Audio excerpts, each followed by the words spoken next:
ਗੁਰਸਾਨ TV ਦੇਖ ਰਹੇ ਸਾਰੇ ਦਰਸ਼ਕਾਂ ਦਾ ਸਵਾਗਤ ਹੈ। ਦਰਸ਼ਕੋ, ਇਹ ਨਵਾਂ ਪੰਜਾਬੀ ਚੈਨਲ ਹੈ ਜੋ ਤੁਹਾਡੇ ਕੋਲ ਲੈ ਕੇ ਆਏਗਾ ਪੰਜਾਬ ਤੇ ਦੇਸ਼ ਦੁਨੀਆ ਦੀ ਹਰ ਵੱਡੀ ਤੋਂ ਛੋਟੀ ਖਬਰ।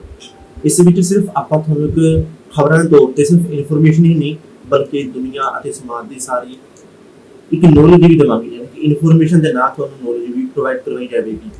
ਚਾਹੇ ਉਹ ਜੀਓ ਪੋਲਿਟਿਕਸ ਹੋਵੇ, ਚਾਹੇ ਜੀਓ ਇਕਨੋਮਿਕਸ ਹੋਵੇ, ਹਰ ਚੀਜ਼ ਨੂੰ ਬੜੀ ਗਹਿਰਾਈ ਦੇ ਨਾਲ ਤੁਹਾਡੇ ਅੱਗੇ ਰੱਖਿਆ ਜਾਵੇਗਾ। ਜੇ ਆਪਾਂ ਇਸ ਜੋ ਨਵਾਂ ਜੋ ਚੈਨਲ ਸ਼ੁਰੂ ਕੀਤਾ ਹੈ ਗੁਰਸਾਨ ਟੀਵੀ, ਇਸ ਦੇ ਵਿੱਚ ਹਰ ਇੱਕ ਮੁੱਦੇ ਦੇ ਉੱਤੇ ਬਹੁਤ ਹੀ ਗੰਭੀਰਤਾ ਨਾਲ ਅਤੇ ਉਸਦੇ ਹਰ ਪੱਖ ਦੇ ਉੱਤੇ ਤੁਹਾਡੇ ਨਾਲ ਗੱਲਬਾਤ ਕੀਤੀ ਜਾਵੇਗੀ। ਇਹ ਚੈਨਲ ਕਿਸੇ ਵੀ ਇੱਕ ਧਿਰ ਦਾ ਨਹੀਂ ਹੈ, ਇਹ ਚੈਨਲ ਹੱਕ ਅਤੇ ਸੱਚ ਦੀ ਆਵਾਜ਼ ਹਮੇਸ਼ਾ ਕਰਦਾ ਰਹੇਗਾ। ਤੇ ਅੱਜ ਜੋ ਆਪਾਂ ਗੱਲ ਕਰਨੀ ਇਸ ਟੌਪਿਕ ਦੇ ਉਹ ਹੈ ਸਿੱਧੂ ਮੂਸੇਵਾਲਾ। ਸਿੱਧੂ ਮੂਸੇਵਾਲਾ ਜਦੋਂ ਵਰਡ ਆ ਜਾਂਦਾ ਹੈ ਤਾਂ ਉਦੋਂ ਕਾਫੀ ਕੁਝ ਨਿਕਲ ਕੇ ਸਾਹਮਣੇ ਆ ਜਾਂਦਾ ਹੈ। ਪਰ ਅੱਜ ਮੈਂ ਜੋ ਪਹਿਲੇ ਨੰਬਰ ਦੇ ਉੱਤੇ ਗੱਲ ਕਰਾਂਗਾ ਉਹ ਹੈ ਸਿੱਧੂ ਮੂਸੇਵਾਲੇ ਦੀ ਗਾਇਕੀ ਦੇ ਪ੍ਰਭਾਵਾਂ ਦੇ ਉੱਤੇ। ਦੋਸਤੋ, ਜਿੱਦਾਂ ਕਿ ਆਪਾਂ ਪਿਛਲੇ ਸਮੇਂ ਵਿੱਚ ਦੇਖਦੇ ਹੁੰਦੇ ਸੀਗੇ ਜਿਵੇਂ ਰਸਾਲੇ, ਅਖਬਾਰ ਬਹੁਤ ਜ਼ਿਆਦਾ ਵਿਕਦੇ ਹੁੰਦੇ ਸੀ, ਪਰ ਜੇ ਹੁਣ ਦੀ ਗੱਲ ਕਰੀਏ ਤਾਂ ਸ਼ਾਇਦ ਕੁਝ ਲੋਕ ਜੋ ਵਿਦਵਾਨ ਨੇ ਉਹ ਆਪਣੀਆਂ ਕਿਤਾਬਾਂ ਲਿਖਦੇ ਨੇ। ਕਿਤਾਬਾਂ ਲਿਖਣ ਤੋਂ ਬਾਅਦ ਉਹ ਆਪਣੀ ਸਾਰੇ ਜੀਵਨ ਦੀ ਨੌਲੇਜ ਉਸ ਦੇ ਵਿੱਚ ਪਰੋ ਕੇ ਉਹ ਲੋਕਾਂ ਤੱਕ ਡਿਲੀਵਰ ਕਰਦੇ ਨੇ। ਪਰ ਆਪਾਂ ਅੱਜ ਗੱਲ ਕਰਨੀ ਹੈ ਇਸ ਮਾਧਿਅਮ ਦੀ ਕਿ ਕਿਹੜਾ ਮਾਧਿਅਮ ਜ਼ਿਆਦਾ ਪ੍ਰਭਾਵਸ਼ਾਲੀ ਹੈ ਅੱਜ ਦੇ ਟਾਈਮ ਦੇ ਵਿੱਚ, ਕਿਉਂਕਿ ਕੁਝ ਵਿਦਵਾਨ ਸਿਰਫ ਕਿਤਾਬਾਂ ਤੱਕ ਹੀ ਸੀਮਿਤ ਨਹੀਂ, ਉਹ ਆਪਣੀ ਜੋ ਉਹਨਾਂ ਦੀ ਨੌਲੇਜ ਹੈ ਉਸ ਨੂੰ ਕਿਤਾਬਾਂ ਤੱਕ ਹੀ ਸੀਮਿਤ ਰੱਖਦੇ ਨੇ। ਪਰ ਦੂਜੇ ਪਾਸੇ ਆਪਾਂ ਇੱਕ ਚੀਜ਼ ਦੇਖੀ ਹੈ ਉਹ ਹੈ ਸਿੱਧੂ ਮੂਸੇਵਾਲੇ ਦਾ SVL ਗੀਤ। ਆਪਾਂ ਗੱਲ ਕਰਨੀ ਹੈ ਕਿ ਅੱਜ ਦੇ ਜਨਰੇਸ਼ਨ ਦੇ ਵਿੱਚ ਗੀਤਾਂ ਦਾ ਕਿੰਨਾ ਜ਼ਿਆਦਾ ਪ੍ਰਭਾਵ ਹੈ ਬਾਕੀ ਸਾਰੇ ਮਾਧਿਅਮਾਂ ਨਾਲ। ਇੱਕ ਗੀਤ ਆਇਆ ਅਤੇ ਉਸ ਗੀਤ ਆਉਣ ਤੋਂ ਬਾਅਦ ਹਜੇ ਉਹ ਗੀਤ ਰਿਲੀਜ਼ ਵੀ ਨਹੀਂ ਹੋਇਆ ਸੀ ਕਿ ਉਸ ਤੋਂ ਪਹਿਲਾਂ ਹੀ 55,000 ਲੋਕ ਵਾਜਿੰਗ ਵਿੱਚ ਸੀ ਇੱਕੋ ਵੇਲੇ। ਤਾਂ ਜੇ ਆਪਾਂ ਦੇਖੀਏ ਤਾਂ ਸਵੇਰ ਤੋਂ ਲੈ ਕੇ ਸ਼ਾਮ ਤੱਕ ਜਦੋਂ ਗੀਤ ਰਿਲੀਜ਼ ਹੋਇਆ ਉਸ ਤੋਂ ਪਹਿਲਾਂ ਲੱਖਾਂ ਦੀ ਗਿਣਤੀ ਵਿੱਚ ਲੋਕ ਵਾਚਿੰਗ ਸੀਗੇ, ਉਸ ਗੀਤ ਦੀ ਉਡੀਕ ਕਰ ਰਹੇ ਸੀ ਕਿ ਇਹ ਗੀਤ ਕਦੋਂ ਜਾ ਕੇ ਰਿਲੀਜ਼ ਹੋਵੇਗਾ। ਪਰ ਇਸ ਗੀਤ ਦੇ ਵਿੱਚ ਜੋ ਇੱਕ ਇਨਫੋਰਮੇਸ਼ਨ ਦਿੱਤੀ ਗਈ ਹੈ ਉਹ ਸਾਡਾ ਮੁੱਖ ਮੁੱਦਾ ਹੈ। ਦੋਸਤੋ, ਤੁਹਾਨੂੰ ਦੱਸ ਦਈਏ ਕਿ ਜੋ ਸਿੱਧੂ ਮੂਸੇਵਾਲੇ ਨੇ ਆਪਣੇ ਗੀਤਾਂ ਵਿੱਚ ਜਿਸ ਚੀਜ਼ ਦਾ ਜ਼ਿਕਰ ਕੀਤਾ ਹੈ SVL ਗੀਤ ਦੇ ਵਿੱਚ, ਉਸ ਬਾਰੇ ਪਹਿਲਾਂ ਬਹੁਤ ਕਿਤਾਬਾਂ ਬਣ ਚੁੱਕੀਆਂ ਨੇ, ਬਥੇਰਾ ਟੈਕਸਟ ਪਿਆ ਜਿਸ ਨੂੰ ਪੜ੍ਹਿਆ ਜਾਂਦਾ ਅਤੇ ਪੜ੍ਹਨ ਤੋਂ ਬਾਅਦ ਉਹ ਚੀਜ਼ਾਂ ਸਮਝ ਆਉਂਦੀਆਂ।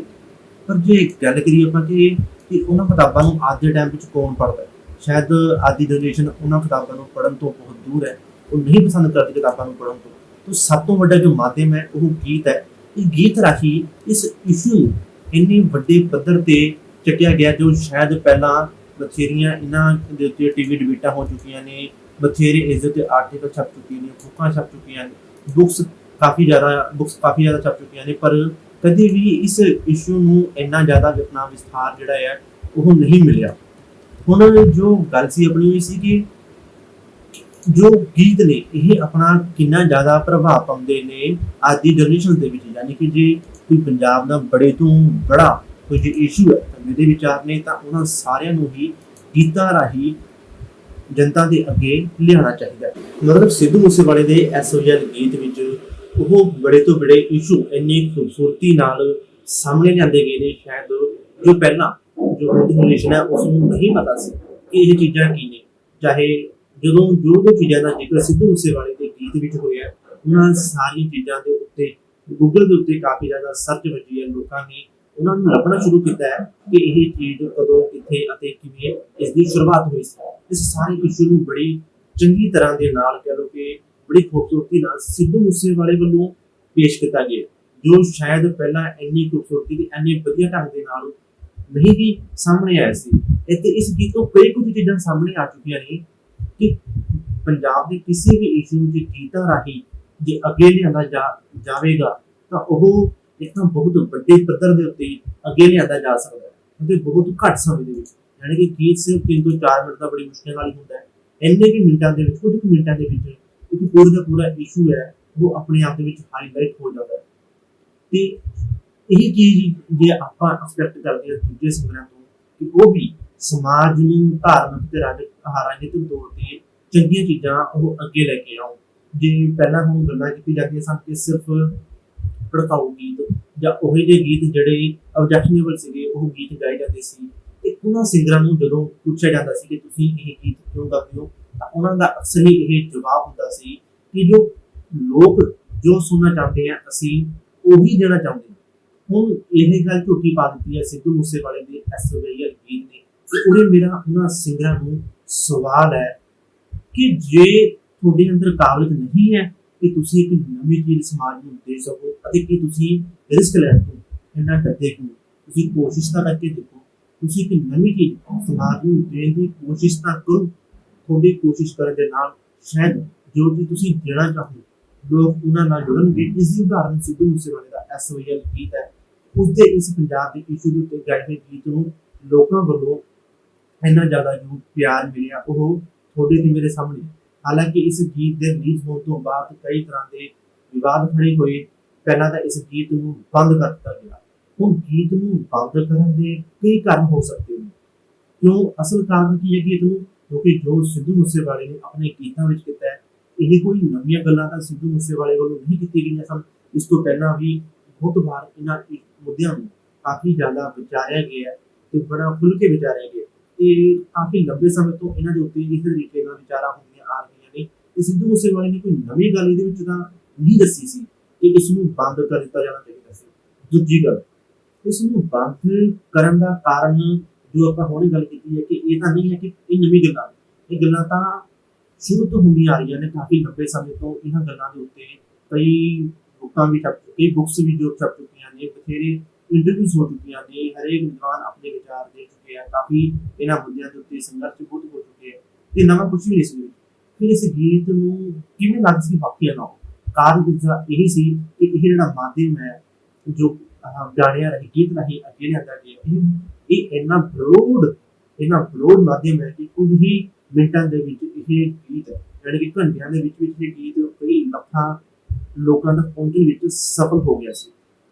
ਗੀਤਾਂ ਰਾਹੀਂ ਆਪਣੀ ਗੱਲਬਾਤ ਪਹੁੰਚਾਉਣੀ ਬਹੁਤ ਜ਼ਿਆਦਾ ਕਹਿ ਲਓ ਕਿ ਸਫਲ ਮਾਧਿਅਮ ਹੈ। ਹੁਣ ਦੂਜੀ ਗੱਲ ਕਰਦੇ ਹਾਂ ਇਸ ਇਸ਼ੂ ਦੇ ਇਸ ਐਸਪੀਐਲ ਗੀਤ ਜਦੋਂ ਰਿਲੀਜ਼ ਹੋਇਆ ਤੇ ਉਸ ਤੋਂ ਬਾਅਦ ਸੰਗਰੂਰ ਦੇ ਵਿੱਚ ਜਦੋਂ ਚੋਣਾਂ ਹੋਈਆਂ ਤੇ ਚੋਣਾਂ ਦੇ ਵਿੱਚ ਉੱਥੇ ਸਿਮਰਜੀਤ ਸਿੰਘ ਮਾਨ ਦੀ ਜਿੱਤ ਹੋਈ ਸੀ। ਹਾਲਾਂਕਿ ਜੋ ਸੰਗਰੂਰ ਦੀ ਸੀਟ ਸੀ ਇਸ ਨੂੰ ਆਮ ਆਦਮੀ ਪਾਰਟੀ ਦੇ ਉਮੀਦਵਾਰ ਆਪਣੀ ਰਾਹ ਤਾਂ ਕਹਿੰਦੇ ਸਨ ਕਿ ਇਹ ਤਾਂ ਸਾਡੀ ਰਾਹ ਤਾਂ ਨਹੀਂ ਹੈ, ਅਸੀਂ ਹੋਰ ਕਿਤੋਂ ਵੀ ਜਿੱਤ ਹਾਰ ਸਕਦੇ ਹਾਂ ਪਰ ਸੰਗਰੂਰ ਤੋਂ ਅਸੀਂ ਕਦੇ ਵੀ ਹਾਰ ਨਹੀਂ ਸਕਦੇ। ਹਾਲਾਂਕਿ ਜੋ ਹਰਪਾਲ ਚੀਮਾ ਵੱਲੋਂ ਕਿਹਾ ਗਿਆ ਸੀ, ਉਹਨਾਂ ਨੇ ਲਿਖ ਕੇ ਇਹਦਾ ਦਾਅਵਾ ਵੀ ਕੀਤਾ ਸੀ ਕਿ ਆਮ ਆਦਮੀ ਪਾਰਟੀ ਬਹੁਤ ਵੱਡੀ ਜਿੱਤ ਸੰਗਰੂਰ ਦੀ ਸੀਟ ਤੋਂ ਹਾਸਲ ਕਰੇਗੀ, ਪਰ ਅਜਿਹਾ ਕੁਝ ਵੀ ਨਹੀਂ ਹੋਇਆ। ਸਾਰੀਆਂ ਰਵਾਇਤੀਆਂ ਅਤੇ ਜੋ ਇਸ ਵਕਤ ਹਾਕਮ ਧਿਰ ਹੈ, ਜੋ ਇਸ ਵਕਤ ਰਾਜ ਕਰਦੀ ਧਿਰ ਆਮ ਆਦਮੀ ਪਾਰਟੀ ਨੂੰ ਵੀ ਵੱਡੀ ਹਾਰ ਝੇਲਣੀ ਪਈ ਸਿਮਰਜੀਤ ਸਿੰਘ ਮਾਨ ਤੋਂ। ਤੇ ਇਸ ਸਿਮਰਜੀਤ ਮਾਨ ਦੇ ਦੀ ਜਿੱਤ ਦੇ ਵਿੱਚੋਂ ਇੱਕ ਵੱਡਾ ਕਾਰਨ ਸਿੱਧੂ ਮੂਸੇਵਾਲੇ ਦਾ ਐਸਓਵੀਐਲ ਗੀਤ ਮੰਨਿਆ ਜਾ ਰਿਹਾ ਸੀ, ਕਿਉਂਕਿ ਸਿਮਰਜੀਤ ਸਿੰਘ ਮਾਨ ਨੂੰ ਜੋ ਵੋਟਾਂ ਪਈਆਂ ਉਸ ਦੌਰਾਨ ਉਹਨਾਂ ਦੀ ਕੰਪੇਨ ਦੌਰਾਨ ਨੌਜਵਾਨ ਜੋ ਕਿ ਬਹੁਤ ਵੱਡੀ ਗਿਣਤੀ ਵਿੱਚ ਉਹਨਾਂ ਨਾਲ ਜੁੜਦਾ ਹੋਇਆ ਨਜ਼ਰ ਆ ਰਿਹਾ ਸੀ ਅਤੇ ਉਹ ਉਹੀ ਨੌਜਵਾਨ ਸੀ ਜੋ ਸਿੱਧੂ ਮੂਸੇਵਾਲੇ ਦੇ ਐਸਓਵੀਐਲ ਗੀਤ ਤੋਂ ਵੀ ਪ੍ਰਭਾਵਿਤ ਸੀ। ਤਾਂ ਇੱਕ ਵੱਡਾ ਕਾਰਨ ਇਹ ਮੰਨਿਆ ਗਿਆ ਕਿ ਐਸਓਵੀਐਲ ਗੀਤ ਹੈ ਜਿਹੜਾ ਉਸਨੇ ਸਿਮਰਜੀਤ ਸਿੰਘ ਮਾਨ ਦੀ ਜਿੱਤ ਵਿੱਚ ਆਪਣਾ ਇੱਕ ਵੱਡਾ ਰੋਲ ਹੈ ਉਹ ਅਦਾ ਕੀਤਾ ਹੈ। ਤੇ ਹੁਣ ਇੱਕ ਕਾਰਨ ਤਾਂ ਇਹ ਹੋ ਗਿਆ ਕਿ ਇਹ ਜੋ ਗੀਤ ਰਾਹੀਂ ਇਸ ਇਸ਼ੂ ਨੂੰ ਕਾਫੀ ਤੇਜ਼ੀ ਦੇ ਨਾਲ ਤੇ ਪੂਰੀ ਦੁਨੀਆ ਦੇ ਵਿੱਚ ਫੈਲਾਇਆ ਗਿਆ। ਕੁਝ ਹੀ ਸਮੇਂ ਵਿੱਚ ਬਹੁਤ ਵੱਡੇ ਪੱਧਰ ਤੇ ਇਸ ਗੀਤ ਨੂੰ ਫੈਲਣ ਦੇ ਨਾਲ ਇਹ ਇਸ਼ੂ ਬਹੁਤ ਜ਼ਿਆਦਾ ਵਾਇਰਲ ਹੋ ਗਿਆ। ਇਹ ਸਾਰੇ ਚੀਜ਼ਾਂ ਟ੍ਰੈਂਡਿੰਗ ਦੇ ਵਿੱਚ ਆ ਰਹੀਆਂ। ਦੂਜਾ, ਸਿਮਰਜੀਤ ਸਿੰਘ ਮਾਨ ਦੀ ਜਿੱਤ ਵੀ ਇਸ ਸਿੱਧੂ ਮੂਸੇਵਾਲੇ ਦੇ ਗੀਤ ਨੂੰ ਬੈਨ ਹੋਣ ਦਾ ਕਾਰਨਾਂ ਵਿੱਚੋਂ ਇੱਕ ਮੰਨੀ ਜਾਂਦੀ ਹੈ। ਤੀਜੀ, ਇਹ ਜੋ ਗੀਤ ਬੈਨ ਹੋਣ ਤੋਂ ਬਾਅਦ ਹਰਿਆਣੇ ਵਿੱਚ ਬਹੁਤ ਜ਼ਿਆਦਾ ਇਸਦਾ ਵਿਰੋਧ ਹੋ ਗਿਆ ਸੀ। ਕਈ ਹਰਿਆਣੇ ਦੇ ਸਿੰਗਰ ਵੀ ਖੁੱਲ੍ਹ ਕੇ ਇਸ ਵਿਰੋਧ ਵਿੱਚ ਸਾਹਮਣੇ ਆਏ ਸਨ। ਹਾਲਾਂਕਿ ਜਦੋਂ ਦਿੱਲੀ ਬਾਰਡਰ ਤੇ ਪੰਜਾਬ ਅਤੇ ਹਰਿਆਣਾ ਇਕੱਠੇ ਹੋਏ ਸੀ, ਬਹੁਤ ਵੱਡੀ ਆਪਸੀ ਜੋ ਭਾਈਚਾਰਕ ਸਾਂਝ ਉਸ ਵਕਤ ਬਣੀ ਸੀ, ਉਹ ਸਾਂਝ ਦੇ ਉੱਤੇ ਖਤਰਾ ਇਸ ਗੀਤ ਤੋਂ ਬਾਅਦ ਉੱਥੇ ਕੁਝ ਲੋਕਾਂ ਵੱਲੋਂ ਕ੍ਰੀਏਟ ਕੀਤਾ ਗਿਆ ਸੀ। ਜਿਸ ਤਰੀਕੇ ਦੇ ਬਿਆਨ ਉੱਥੋਂ ਦੀ ਆ ਰਹੇ ਸੀ ਤੇ ਉਹ ਸਾਰਾ ਕੁਝ ਕ੍ਰੀਏਟ ਹੋਇਆ, ਜਿਸ ਤੋਂ ਬਾਅਦ ਪੰਜਾਬ ਦੇ ਵਿੱਚੋਂ ਤੇ ਹਰਿਆਣੇ ਵਿੱਚੋਂ ਵੀ ਕੁਝ ਲੋਕਾਂ ਨੇ ਇਸ ਗੀਤ ਦੇ ਸਹੀ ਅਰਥਾਂ ਨੂੰ ਅੱਗੇ ਲਿਆਂਦਾ। ਤਾਂ ਉੱਥੇ ਜੋ ਇਸ ਗੀਤ ਦੇ ਜੋ ਅਰਥ ਸੀ ਤੇ ਉਹਨਾਂ ਨੂੰ ਕਿਸੇ ਹੋਰ ਢੰਗ ਦੇ ਨਾਲ ਪ੍ਰੈਜ਼ੈਂਟ ਕੀਤਾ ਜਾ ਰਿਹਾ ਸੀ, ਪਰ ਬਾਅਦ ਵਿੱਚ ਹਰਿਆਣਾ ਅਤੇ ਪੰਜਾਬ ਦੇ ਸੂਝਵਾਨ ਲੋਕਾਂ ਵੱਲੋਂ ਇਸ ਗੀਤ ਦੇ ਸਹੀ ਅਰਥਾਂ ਨੂੰ ਅੱਗੇ ਲਿਆਂਦਾ ਗਿਆ, ਜਿਸ ਤੋਂ ਬਾਅਦ ਇਹ ਜੋ ਹਰਿਆਣੇ ਦੇ ਵਿੱਚ ਇੱਕ ਪੋਜ਼ਿਟਿਵ ਮਾਹੌਲ ਸਿੱਧੂ ਮੂਸੇਵਾਲੇ ਦੇ ਗੀਤ ਨੂੰ ਲੈ ਕੇ ਸਾਹਮਣੇ ਆ ਜਾਂਦਾ ਹੈ ਅਤੇ ਉੱਥੇ ਦੇ ਲੋਕ ਵੀ ਇਸ ਗੀਤ ਦੀ ਹਮਾਇਤ ਕਰਦੇ ਨੇ ਅਤੇ ਭਾਈਚਾਰਾ ਸਾਂਝ ਨੂੰ ਹੋਰ ਗੂੜਾ ਕਰਨ ਦੀ ਗੱਲਬਾਤ ਉਹ ਕਰਦੇ ਪਏ ਨੇ। ਹਾਲਾਂਕਿ ਜਦੋਂ ਇਹ ਸਭ ਕੁਝ ਹੋਇਆ ਤਾਂ ਉੱਥੇ ਦੁਬਾਰਾ ਇੱਕ ਉਹੀ ਮਾਹੌਲ ਖੜਾ ਕੀਤਾ ਗਿਆ ਸੀ ਜੋ ਕਿਸਾਨ ਅੰਦੋਲਨ ਤੋਂ ਪਹਿਲਾਂ ਪੰਜਾਬ ਅਤੇ ਹਰਿਆਣਾ ਦੇ ਵਿੱਚ ਬਣਿਆ ਹੋਇਆ ਸੀ। ਜਿਸ ਤਰ੍ਹਾਂ ਦੀ ਇੱਕ ਕਹਿ ਲਓ ਕਿ ਆਪਸੀ ਰੰਜਿਸ਼ ਇੱਕ ਖੜੀ ਕੀਤੀ ਗਈ ਸੀ, ਉਹ ਦੁਬਾਰਾ ਕਿਤੇ ਨਾ ਕਿਤੇ ਪੈਦਾ ਹੋ ਰਹੀ ਸੀ। ਪਰ ਦੋਹਾਂ ਸੂਬਿਆਂ ਦੇ ਸੂਝਵਾਨ ਲੋਕਾਂ ਵੱਲੋਂ ਆਪਣੀ ਸਮਝਦਾਰੀ ਦਿਖਾਉਂਦੇ ਹੋਏ ਇਸ ਗੀਤ ਦੇ ਸਹੀ ਅਰਥਾਂ ਨੂੰ ਅੱਗੇ ਰੱਖਣ ਤੋਂ ਬਾਅਦ ਇਹ ਜੋ ਮਾਮਲਾ ਸੀ ਇਹ ਠੰਡਾ ਹੋ ਗਿਆ। ਹਾਲਾਂਕਿ ਇਹ ਗੀਤ ਨੂੰ ਤਾਂ ਡਿਲੀਟ ਕਰ ਦਿੱਤਾ ਗਿਆ। ਡਿਲੀਟ ਕਰਨ ਦੇ ਕਾਰਨ ਕੁਝ ਵੀ ਸਪਸ਼ਟ ਨਹੀਂ ਹੈ, ਪਰ ਸਰਕਾਰ ਵੱਲੋਂ ਜਦੋਂ ਉਸ ਗੀਤ ਨੂੰ ਆਪਾਂ YouTube ਤੇ ਖੋਲਦੇ ਹਾਂ ਤਾਂ ਇਹ ਆਉਂਦਾ ਕਿ ਸਰਕਾਰ ਵੱਲੋਂ ਇਸ ਗੀਤ ਨੂੰ ਬੰਦ ਕਰਵਾ ਦਿੱਤਾ ਗਿਆ ਭਾਰਤ ਵਿੱਚ। ਹਾਲਾਂਕਿ ਭਾਰਤ ਤੋਂ ਬਾਹਰ ਲੋਕ ਇਸ ਗੀਤ ਨੂੰ ਜ਼ਰੂਰ ਸੁਣਦੇ ਪਏ ਨੇ, ਪਰ ਭਾਰਤ ਵਿੱਚ ਵੀ ਜਦੋਂ ਤੱਕ ਇਹ ਗੀਤ ਬੈਨ ਹੋਇਆ ਉਸ ਤੋਂ ਪਹਿਲਾਂ ਕਰੋੜਾਂ ਦੀ ਗਿਣਤੀ ਵਿੱਚ ਲੋਕ ਇਸ ਗੀਤ ਨੂੰ ਸੁਣ ਚੁੱਕੇ ਸਨ ਅਤੇ ਇਸ ਦੇ ਵਿੱਚ ਜੋ ਇਸ਼ੂ ਚੱਕੇ ਗਏ ਸੀ, ਸਿੱਧੂ ਮੂਸੇਵਾਲਾ ਨੂੰ ਜੋ ਚੀਜ਼ਾਂ ਪਿੰਨ ਕੀਤੀ ਗਈਆਂ ਸਨ, ਉਹਨਾਂ ਚੀਜ਼ਾਂ ਨੂੰ ਪੰਜਾਬ ਦੇ ਲੋਕ ਬਹੁਤ ਗਹਿਰਾਈ ਨਾਲ ਸਮਝ ਚੁੱਕੇ ਸੀ ਅਤੇ ਸਮਝ ਰਹੇ ਵੀ। ਤੇ ਇਸ ਗੀਤ ਦੇ ਜੋ ਕਹਿ ਲਓ ਕਿ ਕਈ ਕੁਝ ਖੜਾ ਕਰ ਦਿੱਤਾ ਸੀ ਪੰਜਾਬ ਦੇ ਵਿੱਚ, ਤੇ ਉਹ ਸਿੱਧੂ ਮੂਸੇਵਾਲਾ ਜੋ ਜਾਣਿਆ ਜਾਂਦਾ ਸੀ ਕਿ ਭੜਕਾਊ ਅਤੇ ਹਥਿਆਰਾਂ ਵਾਲੇ ਗੀਤ ਗਾਉਂਦਾ ਹੈ, ਉਸ ਦੀ ਕਲਮ ਵਿੱਚੋਂ ਨਿਕਲਿਆ ਇਹ ਗੀਤ। ਉਸ ਗੀਤ ਨੇ ਕਿਸੇ ਨੂੰ ਵੀ ਉਸਦਾ ਵਿਰੋਧ ਕਰਨ ਜੋਗਾ ਨਹੀਂ ਛੱਡਿਆ ਅਤੇ ਉਸਨੇ ਇਸ ਗੀਤ ਦੇ ਵਿੱਚ ਦਿਖਾ ਦਿੱਤਾ ਕਿ ਉਸਦੀ ਕਲਮ ਵਿੱਚ ਕਿੰਨੀ ਤਾਕਤ ਸੀ ਅਤੇ ਉਹ ਸਿਰਫ ਹਥਿਆਰਾਂ ਵਾਲੇ ਗੀਤ ਹੀ ਨਹੀਂ ਬਲਕਿ ਉਹ ਪੰਜਾਬ ਦੇ ਇਸ਼ੂਆਂ ਉੱਤੇ ਵੀ, ਪੰਜਾਬ ਦੇ ਬੜੇ ਤੋਂ ਬੜੇ ਮਸਲਿਆਂ ਉੱਤੇ ਵੀ ਆਪਣੀ ਕਲਮ ਚਲਾ ਸਕਦਾ ਹੈ। ਅਤੇ ਜਦੋਂ ਉਸਨੇ ਇਸ ਮਸਲੇ ਉੱਤੇ ਆਪਣੀ ਕਲਮ ਚਲਾਈ ਤਾਂ ਹਰ ਕਿਸੇ ਨੇ ਇਸ ਗੀਤ ਦਾ ਸਵਾਗਤ ਕੀਤਾ ਹੈ। ਤੇ ਉਹਨਾਂ ਦੇ ਜੋ ਪਹਿਲਾਂ ਜੋ ਵਿਰੋਧ ਕਰਦੇ ਸੀ, ਉਹਨਾਂ ਦੀ ਡੈਥ ਤੋਂ ਪਹਿਲਾਂ ਜੋ ਲੋਕ ਉਹਨਾਂ ਦਾ ਵਿਰੋਧ ਕਰਦੇ ਸੀ, ਉਹ ਵੀ ਸਿੱਧੂ ਮੂਸੇਵਾਲੇ ਦੀ ਇਸ ਗੀਤ ਦੀ ਹਮਾਇਤ ਕਰਦੇ ਹੋਏ ਸਾਫ਼-ਸਾਫ਼ ਨਜ਼ਰ ਆ ਰਹੇ ਨੇ। ਤਾਂ ਹਰ ਵਰਗ ਵੱਲੋਂ ਤੇ ਹਰ ਪੰਜਾਬੀ ਵੱਲੋਂ ਇਸ ਗੀਤ ਨੂੰ ਜਿੱਥੇ ਸੁਣਿਆ ਜਾ ਰਿਹਾ ਹੈ, ਸਮਝਿਆ ਜਾ ਰਿਹਾ ਹੈ, ਉੱਥੇ ਹੀ ਉਹਨਾਂ ਦੇ ਜੋ ਪਹਿਲਾਂ ਵਿਰੋਧੀ ਸੀ ਉਹ ਵੀ ਇਸ ਗੀਤ ਦੀਆਂ ਤਾਰੀਫਾਂ ਕਰਦੇ ਹੋਏ ਸਾਫ਼-ਸਾਫ਼ ਨਜ਼ਰ ਆ ਰਹੇ ਨੇ। ਹੁਣ ਸਿੱਧੂ ਮੂਸੇਵਾਲੇ ਨੇ ਜ਼ਿੰਦਗੀ ਭਰ ਜਿਸ ਚੀਜ਼ ਨੂੰ ਕਿਹਾ ਜਾਂਦਾ ਸੀ ਕਿ ਪ੍ਰਮੋਟ ਕੀਤਾ ਹਥਿਆਰਾਂ ਦੇ ਨਾਲ, ਹਥਿਆਰਾਂ ਨਾਲ, ਪਰ ਆਖਰੀ ਇਸ ਗੀਤ ਨੇ ਮੈਨੂੰ ਲੱਗਦਾ ਨਹੀਂ ਕਿ ਕਿਸੇ ਨੂੰ ਉਹਨਾਂ ਦਾ ਵਿਰੋਧ ਕਰਨ ਲੱਗਾ ਛੱਡਿਆ ਹੋਊਗਾ ਕਿ ਜਿੰਨਾ ਵੱਡਾ ਪੰਜਾਬ ਦਾ ਮੁੱਦਾ, ਕਾਫੀ ਬੜਾ ਮੁੱਦਾ ਸੀ, ਕਾਫੀ ਲੰਬੇ ਸਮੇਂ ਤੋਂ ਲਿਆ, ਕਾਫੀ ਸੰਘਰਸ਼ ਹੋਇਆ, ਕਾਫੀ ਜੱਦੋ-ਜਹਿਦ ਇਸ ਮੁੱਦੇ ਨੂੰ ਲੈ ਕੇ ਚੱਲੀ। ਇਸ ਮੁੱਦੇ ਨੂੰ ਜੋ ਕਿ ਪੰਜਾਬ ਦਾ ਜਿਵੇਂ ਕਹਾਂ ਤਾਂ ਬਹੁਤ ਵੱਡਾ ਮੁੱਦਾ ਸੀ, ਇਸ ਮੁੱਦੇ ਦੇ ਉੱਤੇ ਉਸਨੇ ਜਿੰਨੀ ਖੂਬਸੂਰਤੀ ਨਾਲ ਆਪਣੀ ਕਲਮ ਚਲਾਈ, ਉਸਨੇ ਹਰ ਕਿਸੇ ਨੂੰ ਆਪਣਾ ਕਹਿ ਲਓ ਕਿ ਇੱਕ ਫੈਨ ਬਣਾ ਲਿਆ। ਦੂਜੀ ਚੀਜ਼ ਜੋ ਸਿੱਧੂ ਮੂਸੇਵਾਲੇ ਦਾ ਇਹ ਗੀਤ ਹੈ ਜਿਸ ਇਸ਼ੂ ਨੂੰ ਚੁੱਕਿਆ ਹੈ ਪਾਣੀਆਂ ਦੇ ਨੂੰ, ਤੇ ਉਹ ਪਾਣੀਆਂ ਦੇ ਉੱਤੇ ਜੇ ਪੂਰੀ ਭਾਰਤ ਨੂੰ ਦੇ ਕੇ ਗੱਲ ਕਰੀਏ ਤਾਂ ਭਾਰਤ ਦੀਆਂ ਜਿੰਨੀਆਂ ਵੀ ਸਟੇਟਾਂ ਨੇ ਉਹਨਾਂ ਵਿੱਚੋਂ ਸਭ ਤੋਂ ਵੱਧ ਜੋ ਜ਼ਮੀਨੀ ਪਾਣੀ ਹੈ ਉਹ ਸਿਰਫ ਪੰਜਾਬ ਵਿੱਚ ਕੱਢਿਆ ਜਾ ਰਿਹਾ ਹੈ। ਯਾਨੀ ਕਿ ਭਾਰਤ ਦੀਆਂ ਸਾਰੀਆਂ ਸਟੇਟਾਂ ਵਿੱਚੋਂ ਸਿਰਫ ਪੰਜਾਬ ਹੀ ਇੱਕ ਅਜਿਹਾ ਸੂਬਾ ਹੈ ਜਿੱਥੇ ਸਭ ਤੋਂ ਵੱਧ ਜ਼ਮੀਨੀ ਪਾਣੀ ਕੱਢਿਆ ਜਾ ਰਿਹਾ ਹੈ ਅਤੇ ਜੋ ਪੰਜਾਬ ਦੇ ਕੋਲ ਸਭ ਤੋਂ ਵੱਧ ਨਹਿਰੀ ਪਾਣੀ ਹੈ ਅਤੇ ਉਹ ਨਹਿਰੀ ਪਾਣੀ ਜੋ ਪੰਜਾਬ ਦੇ ਵਿੱਚ ਉਪਯੋਗ ਵਿੱਚ ਨਹੀਂ ਆ ਰਿਹਾ, ਪਰ ਇਸ ਦੇ ਉਲਟ ਯਾਨੀ ਪੰਜਾਬ ਦੇ ਕੋਲ ਇੰਨਾ ਨਹਿਰੀ ਪਾਣੀ ਹੋਣ ਦੇ ਬਾਵਜੂਦ ਵੀ ਉਸ ਦਾ ਉਪਯੋਗ ਪੰਜਾਬ ਦੇ ਵਿੱਚ ਨਹੀਂ ਹੋ ਪਾ ਰਿਹਾ, ਬਲਕਿ ਇਸ ਦੇ ਉਲਟ ਪੰਜਾਬ ਦੇ ਜ਼ਮੀਨੀ ਪਾਣੀ ਨੂੰ ਬਹੁਤ ਵੱਡੇ ਪੱਧਰ ਦੇ ਉੱਤੇ ਕੱਢਿਆ ਜਾ ਰਿਹਾ ਹੈ ਅਤੇ ਇਸ ਪਾਣੀ ਨੂੰ ਜੋ ਜ਼ਮੀਨ ਦੇ ਵਿੱਚੋਂ ਕੱਢਣ ਦੇ ਨਾਲ ਪੰਜਾਬ ਨੂੰ ਕਈ ਭਿਆਨਕ ਸਿੱਟੇ ਭੁਗਤਣੇ ਪੈਣਗੇ। ਹਾਲਾਂਕਿ ਮੈਂ ਇਹ ਕਹੂੰਗਾ ਕਿ ਬਹੁਤ ਥੋੜਾ ਸਮਾਂ ਸ਼ਾਇਦ ਹੋਰ ਲੱਗੂ ਜਦੋਂ ਇਹ ਨਤੀਜੇ ਸਾਹਮਣੇ ਆਉਣ ਵਾਲੇ ਨੇ। ਪੰਜਾਬ ਦੇ ਕਈ ਸਿਟੀਜ਼ ਜਿਹੜੀਆਂ ਨੇ ਉਹ ਡਾਰਕ ਜ਼ੋਨ ਦੇ ਵਿੱਚ ਆ ਚੁੱਕੀਆਂ ਨੇ, ਜਿੱਥੇ ਪਾਣੀ ਦਾ ਪੱਧਰ ਕਹਿ ਲਓ ਕਿ ਖਤਮ ਹੋਣ ਦੀ ਕਗਾਰ ਵੱਲ ਬਹੁਤ ਜ਼ਿਆਦਾ ਤੇਜ਼ੀ ਨਾਲ ਵੱਧਦਾ ਹੋਇਆ ਨਜ਼ਰ ਆ ਰਿਹਾ ਹੈ। ਹਾਲਾਂਕਿ ਜੇ ਗੱਲ ਕਰੀਏ ਪੰਜਾਬ ਦੇ ਜ਼ਮੀਨੀ ਪਾਣੀ ਦੀ ਤਾਂ ਉਹ ਪਾਣੀ ਜੋ ਪੂਰੇ ਭਾਰਤ ਵਿੱਚੋਂ ਸਭ ਤੋਂ ਜ਼ਿਆਦਾ ਸਿਰਫ ਪੰਜਾਬ ਦੇ ਵਿੱਚ ਕੱਢਿਆ ਜਾ ਰਿਹਾ ਹੈ, ਉਸਦਾ ਜੋ ਗ੍ਰਾਫ ਹੈ ਉਹ ਦਿਨੋਂ ਦਿਨ ਬਹੁਤ ਨੀਚੇ ਜਾ ਰਿਹਾ ਹੈ। ਯਾਨੀ ਕਿ ਕਹਿ ਲਓ ਕਿ ਮੈਂ ਕਹਿੰਦਾ ਆਖਰੀ ਪਰਤਾਂ ਵਿੱਚ ਪਹੁੰਚ ਚੁੱਕੇ ਹਨ ਜਿੱਥੇ ਪੰਜਾਬ ਦਾ ਪਾਣੀ ਸ਼ਾਇਦ ਕੁਝ ਸਾਲ ਜੇ ਆਪਾਂ ਮਾਹਰਾਂ ਦੀ ਮੰਨੀਏ ਤਾਂ 15 ਤੋਂ 20 ਸਾਲ ਬਾਅਦ ਪੰਜਾਬ ਦੇ ਵਿੱਚ ਪਾਣੀ ਦੀ ਕਮੀ ਦੇ ਤੇ ਇਹ ਨਤੀਜੇ ਜੋ ਕੁਝ 15-20 ਸਾਲਾਂ ਦੇ ਵਿੱਚ ਹੀ ਭੁਗਤਣੇ ਪੈ ਸਕਦੇ ਨੇ। ਇਸ ਦੇ ਲਈ ਜ਼ਰੂਰੀ ਨਹੀਂ ਕਿ ਸਾਨੂੰ ਬਹੁਤ 100 ਸਾਲਾਂ ਦੀ ਵੇਟ ਕਰਨੀ ਪਏਗੀ, ਜਿਹਾ ਕੁਝ ਵੀ ਨਹੀਂ, 15 ਤੋਂ 20 ਸਾਲਾਂ ਦੇ ਵਿੱਚ ਸਾਨੂੰ ਇਹ ਨਤੀਜੇ ਭੁਗਤਣੇ ਪੈ ਸਕਦੇ ਨੇ। ਤਾਂ ਜੇ ਹੁਣ ਸਵਾਲ ਇੱਥੇ ਵੀ ਕਈ ਆ ਜਾਂਦੇ ਨੇ ਕਿ ਇਹਨਾਂ ਦੇ ਵਿੱਚ ਸੁਧਾਰ ਕੀ ਕੀਤੇ ਜਾ ਸਕਦੇ ਨੇ ਜਾਂ ਫਿਰ ਕਿਵੇਂ ਇਹਨਾਂ ਨੂੰ ਕੰਟਰੋਲ ਕੀਤਾ ਜਾ ਸਕਦਾ ਹੈ, ਉਹ ਕਰਾਂਗੇ। ਪਹਿਲਾਂ ਗੱਲ ਕਰਾਂਗੇ ਹੁਣ ਪੰਜਾਬ ਦੇ ਨਹਿਰੀ ਪਾਣੀ ਦੀ। ਪੰਜਾਬ ਦੇ ਕੋਲ ਸਭ ਤੋਂ ਵੱਧ ਕਹਿ ਲਓ ਕਿ ਨਹਿਰੀ ਪਾਣੀ ਆ ਆਪਣੇ ਗਵਾਂਢੀ ਸੂਬਿਆਂ ਦੇ ਵਿੱਚ। ਹਰਿਆਣਾ, ਰਾਜਸਥਾਨ, ਦਿੱਲੀ ਦੇ ਕੋਲ ਤਾਂ ਆਪਦਾ ਪਾਣੀ ਹੈ ਹੀ ਨਹੀਂ ਇੰਨਾ ਜਿੰਨਾ ਪੰਜਾਬ ਦੇ ਕੋਲ ਪਾਣੀ ਹੈ। ਤੇ ਜੋ ਪੰਜਾਬ ਦੇ ਕੋਲ ਪਾਣੀ ਹੈ ਉਹ ਇਹਨਾਂ ਜੋ ਪੰਜਾਬ ਦੇ ਗਵਾਂਢੀ ਸੂਬੇ ਨੇ ਉਹਨਾਂ ਨਾਲੋਂ ਬਹੁਤ ਜ਼ਿਆਦਾ ਹੈ ਕਿ ਪੰਜਾਬ ਦਾ ਪਾਣੀ ਹੀ ਇਹਨਾਂ ਸੂਬਿਆਂ ਨੂੰ ਦਿੱਤਾ ਜਾ ਰਿਹਾ ਹੈ। ਅਤੇ ਜੋ ਪੰਜਾਬ ਦੇ ਵਿੱਚੋਂ ਕਹਿ ਲਓ ਕਿ ਕੁਦਰਤੀ ਸਰੋਤ ਮੰਨਿਆ ਜਾਂਦਾ ਉਹ ਪਾਣੀ ਮੰਨਿਆ ਜਾਂਦਾ ਹੈ।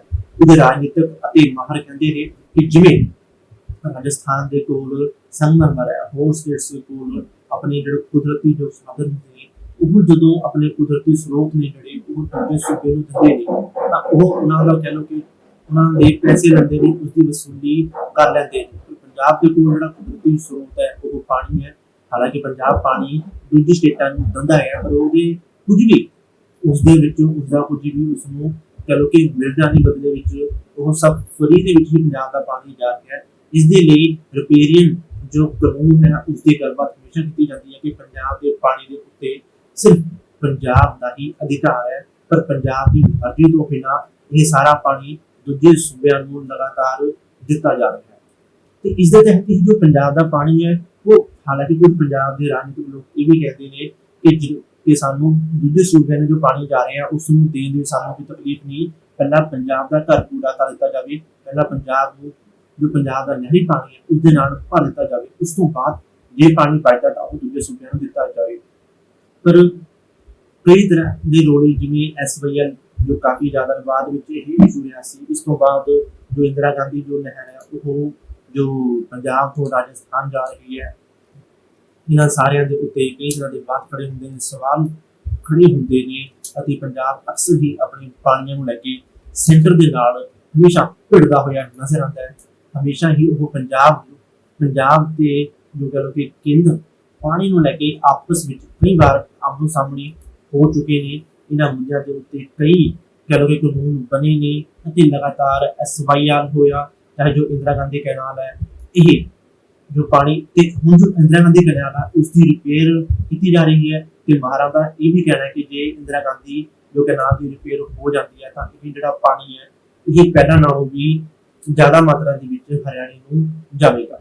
ਹਾਲਾਂਕਿ ਸਮੇਂ-ਸਮੇਂ ਤੇ ਜੋ ਪਹਿਲਾਂ ਕੈਪਟਨ ਅਮਰਿੰਦਰ ਸਿੰਘ ਵੱਲੋਂ ਵੀ ਚਿੰਤਾ ਜਤਾਈ ਗਈ ਸੀ ਪੰਜਾਬ ਦੇ ਪਾਣੀ ਨੂੰ ਲੈ ਕੇ ਅਤੇ ਹੁਣ ਵੀ ਭਗਵੰਤ ਮਾਨ ਸਰਕਾਰ ਵੱਲੋਂ ਚਿੰਤਾ ਜਤਾਈ ਗਈ ਸੀ ਪੰਜਾਬ ਦੇ ਪਾਣੀ ਨੂੰ ਲੈ ਕੇ ਅਤੇ ਉਹਨਾਂ ਵੱਲੋਂ ਪੰਜਾਬ ਦੇ ਕਿਸਾਨਾਂ ਨੂੰ ਕਿਹਾ ਗਿਆ ਸੀ ਕਿ ਉਹ ਝੋਨੇ ਦੀ ਸਿੱਧੀ ਬਿਜਾਈ ਕਰਨ। ਇਸ ਦੇ ਉੱਤੇ ਕੁਝ ਰਕਮ, ਛੋਟੀ ਰਕਮ ਪੰਜਾਬ ਸਰਕਾਰ ਪੰਜਾਬ ਦੇ ਕਿਸਾਨਾਂ ਨੂੰ ਜ਼ਰੂਰ ਦੇਵੇਗੀ। ਤਾਂ ਕੋਸ਼ਿਸ਼ਾਂ ਸਰਕਾਰਾਂ ਵੱਲੋਂ ਵੀ ਕਿਤੇ ਨਾ ਕਿਤੇ ਕੀਤੀਆਂ ਜ਼ਰੂਰ ਜਾਂਦੀਆਂ ਨੇ ਕਿ ਕਿਤੇ ਨਾ ਕਿਸੇ ਤਰੀਕੇ ਪੰਜਾਬ ਦੇ ਪਾਣੀ ਨੂੰ, ਖਾਸ ਕਰ ਜ਼ਮੀਨੀ ਪਾਣੀ ਨੂੰ ਬਚਾਇਆ ਜਾਵੇ ਅਤੇ ਕਿਸਾਨਾਂ ਨੂੰ ਵੀ ਇੱਕ ਫਸਲੀ ਚੱਕਰ ਦੇ ਵਿੱਚ ਕਹਿੰਦੇ ਕਿ ਇਸ ਫਸਲੀ ਚੱਕਰ ਤੋਂ ਬਾਹਰ ਨਿਕਲਣ ਦੀ ਗੱਲਬਾਤ ਕੀਤੀ ਜਾਂਦੀ ਹੈ ਕਿ ਪੰਜਾਬ ਦੇ ਵਿੱਚ ਉਹਨਾਂ ਫਸਲਾਂ ਦੀ ਖੇਤੀ ਕੀਤੀ ਜਾਵੇ ਜਿਸ ਦੇ ਨਾਲ ਪਾਣੀ ਨੂੰ ਜ਼ਿਆਦਾ ਨੁਕਸਾਨ ਨਾ ਹੋਵੇ, ਜ਼ਿਆਦਾ ਪਾਣੀ ਦੀ ਜ਼ਰੂਰਤ ਨਾ ਪਵੇ।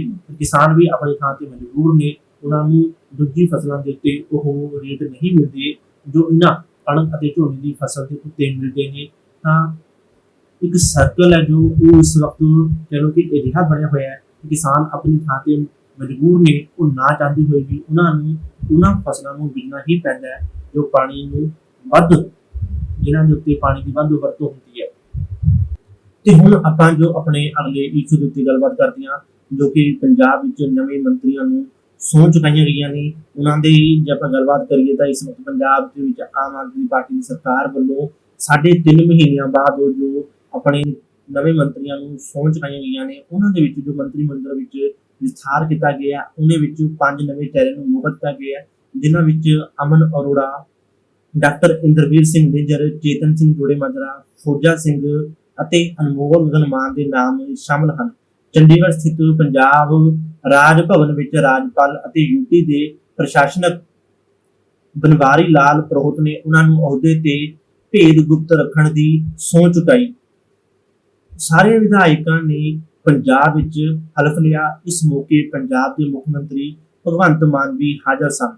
ਹੁਣ ਜੇ ਆਪਾਂ ਗੱਲਬਾਤ ਕਰੀਏ ਜੇ ਕੈਬਨਿਟ ਵਿੱਚ ਮੁੱਖ ਮੰਤਰੀ ਤੋਂ ਇਲਾਵਾ ਜੋ ਬਾਕੀ ਮੰਤਰੀਆਂ ਦੀ ਕੁੱਲ ਗਿਣਤੀ 14 ਹੋ ਚੁੱਕੀ ਹੈ।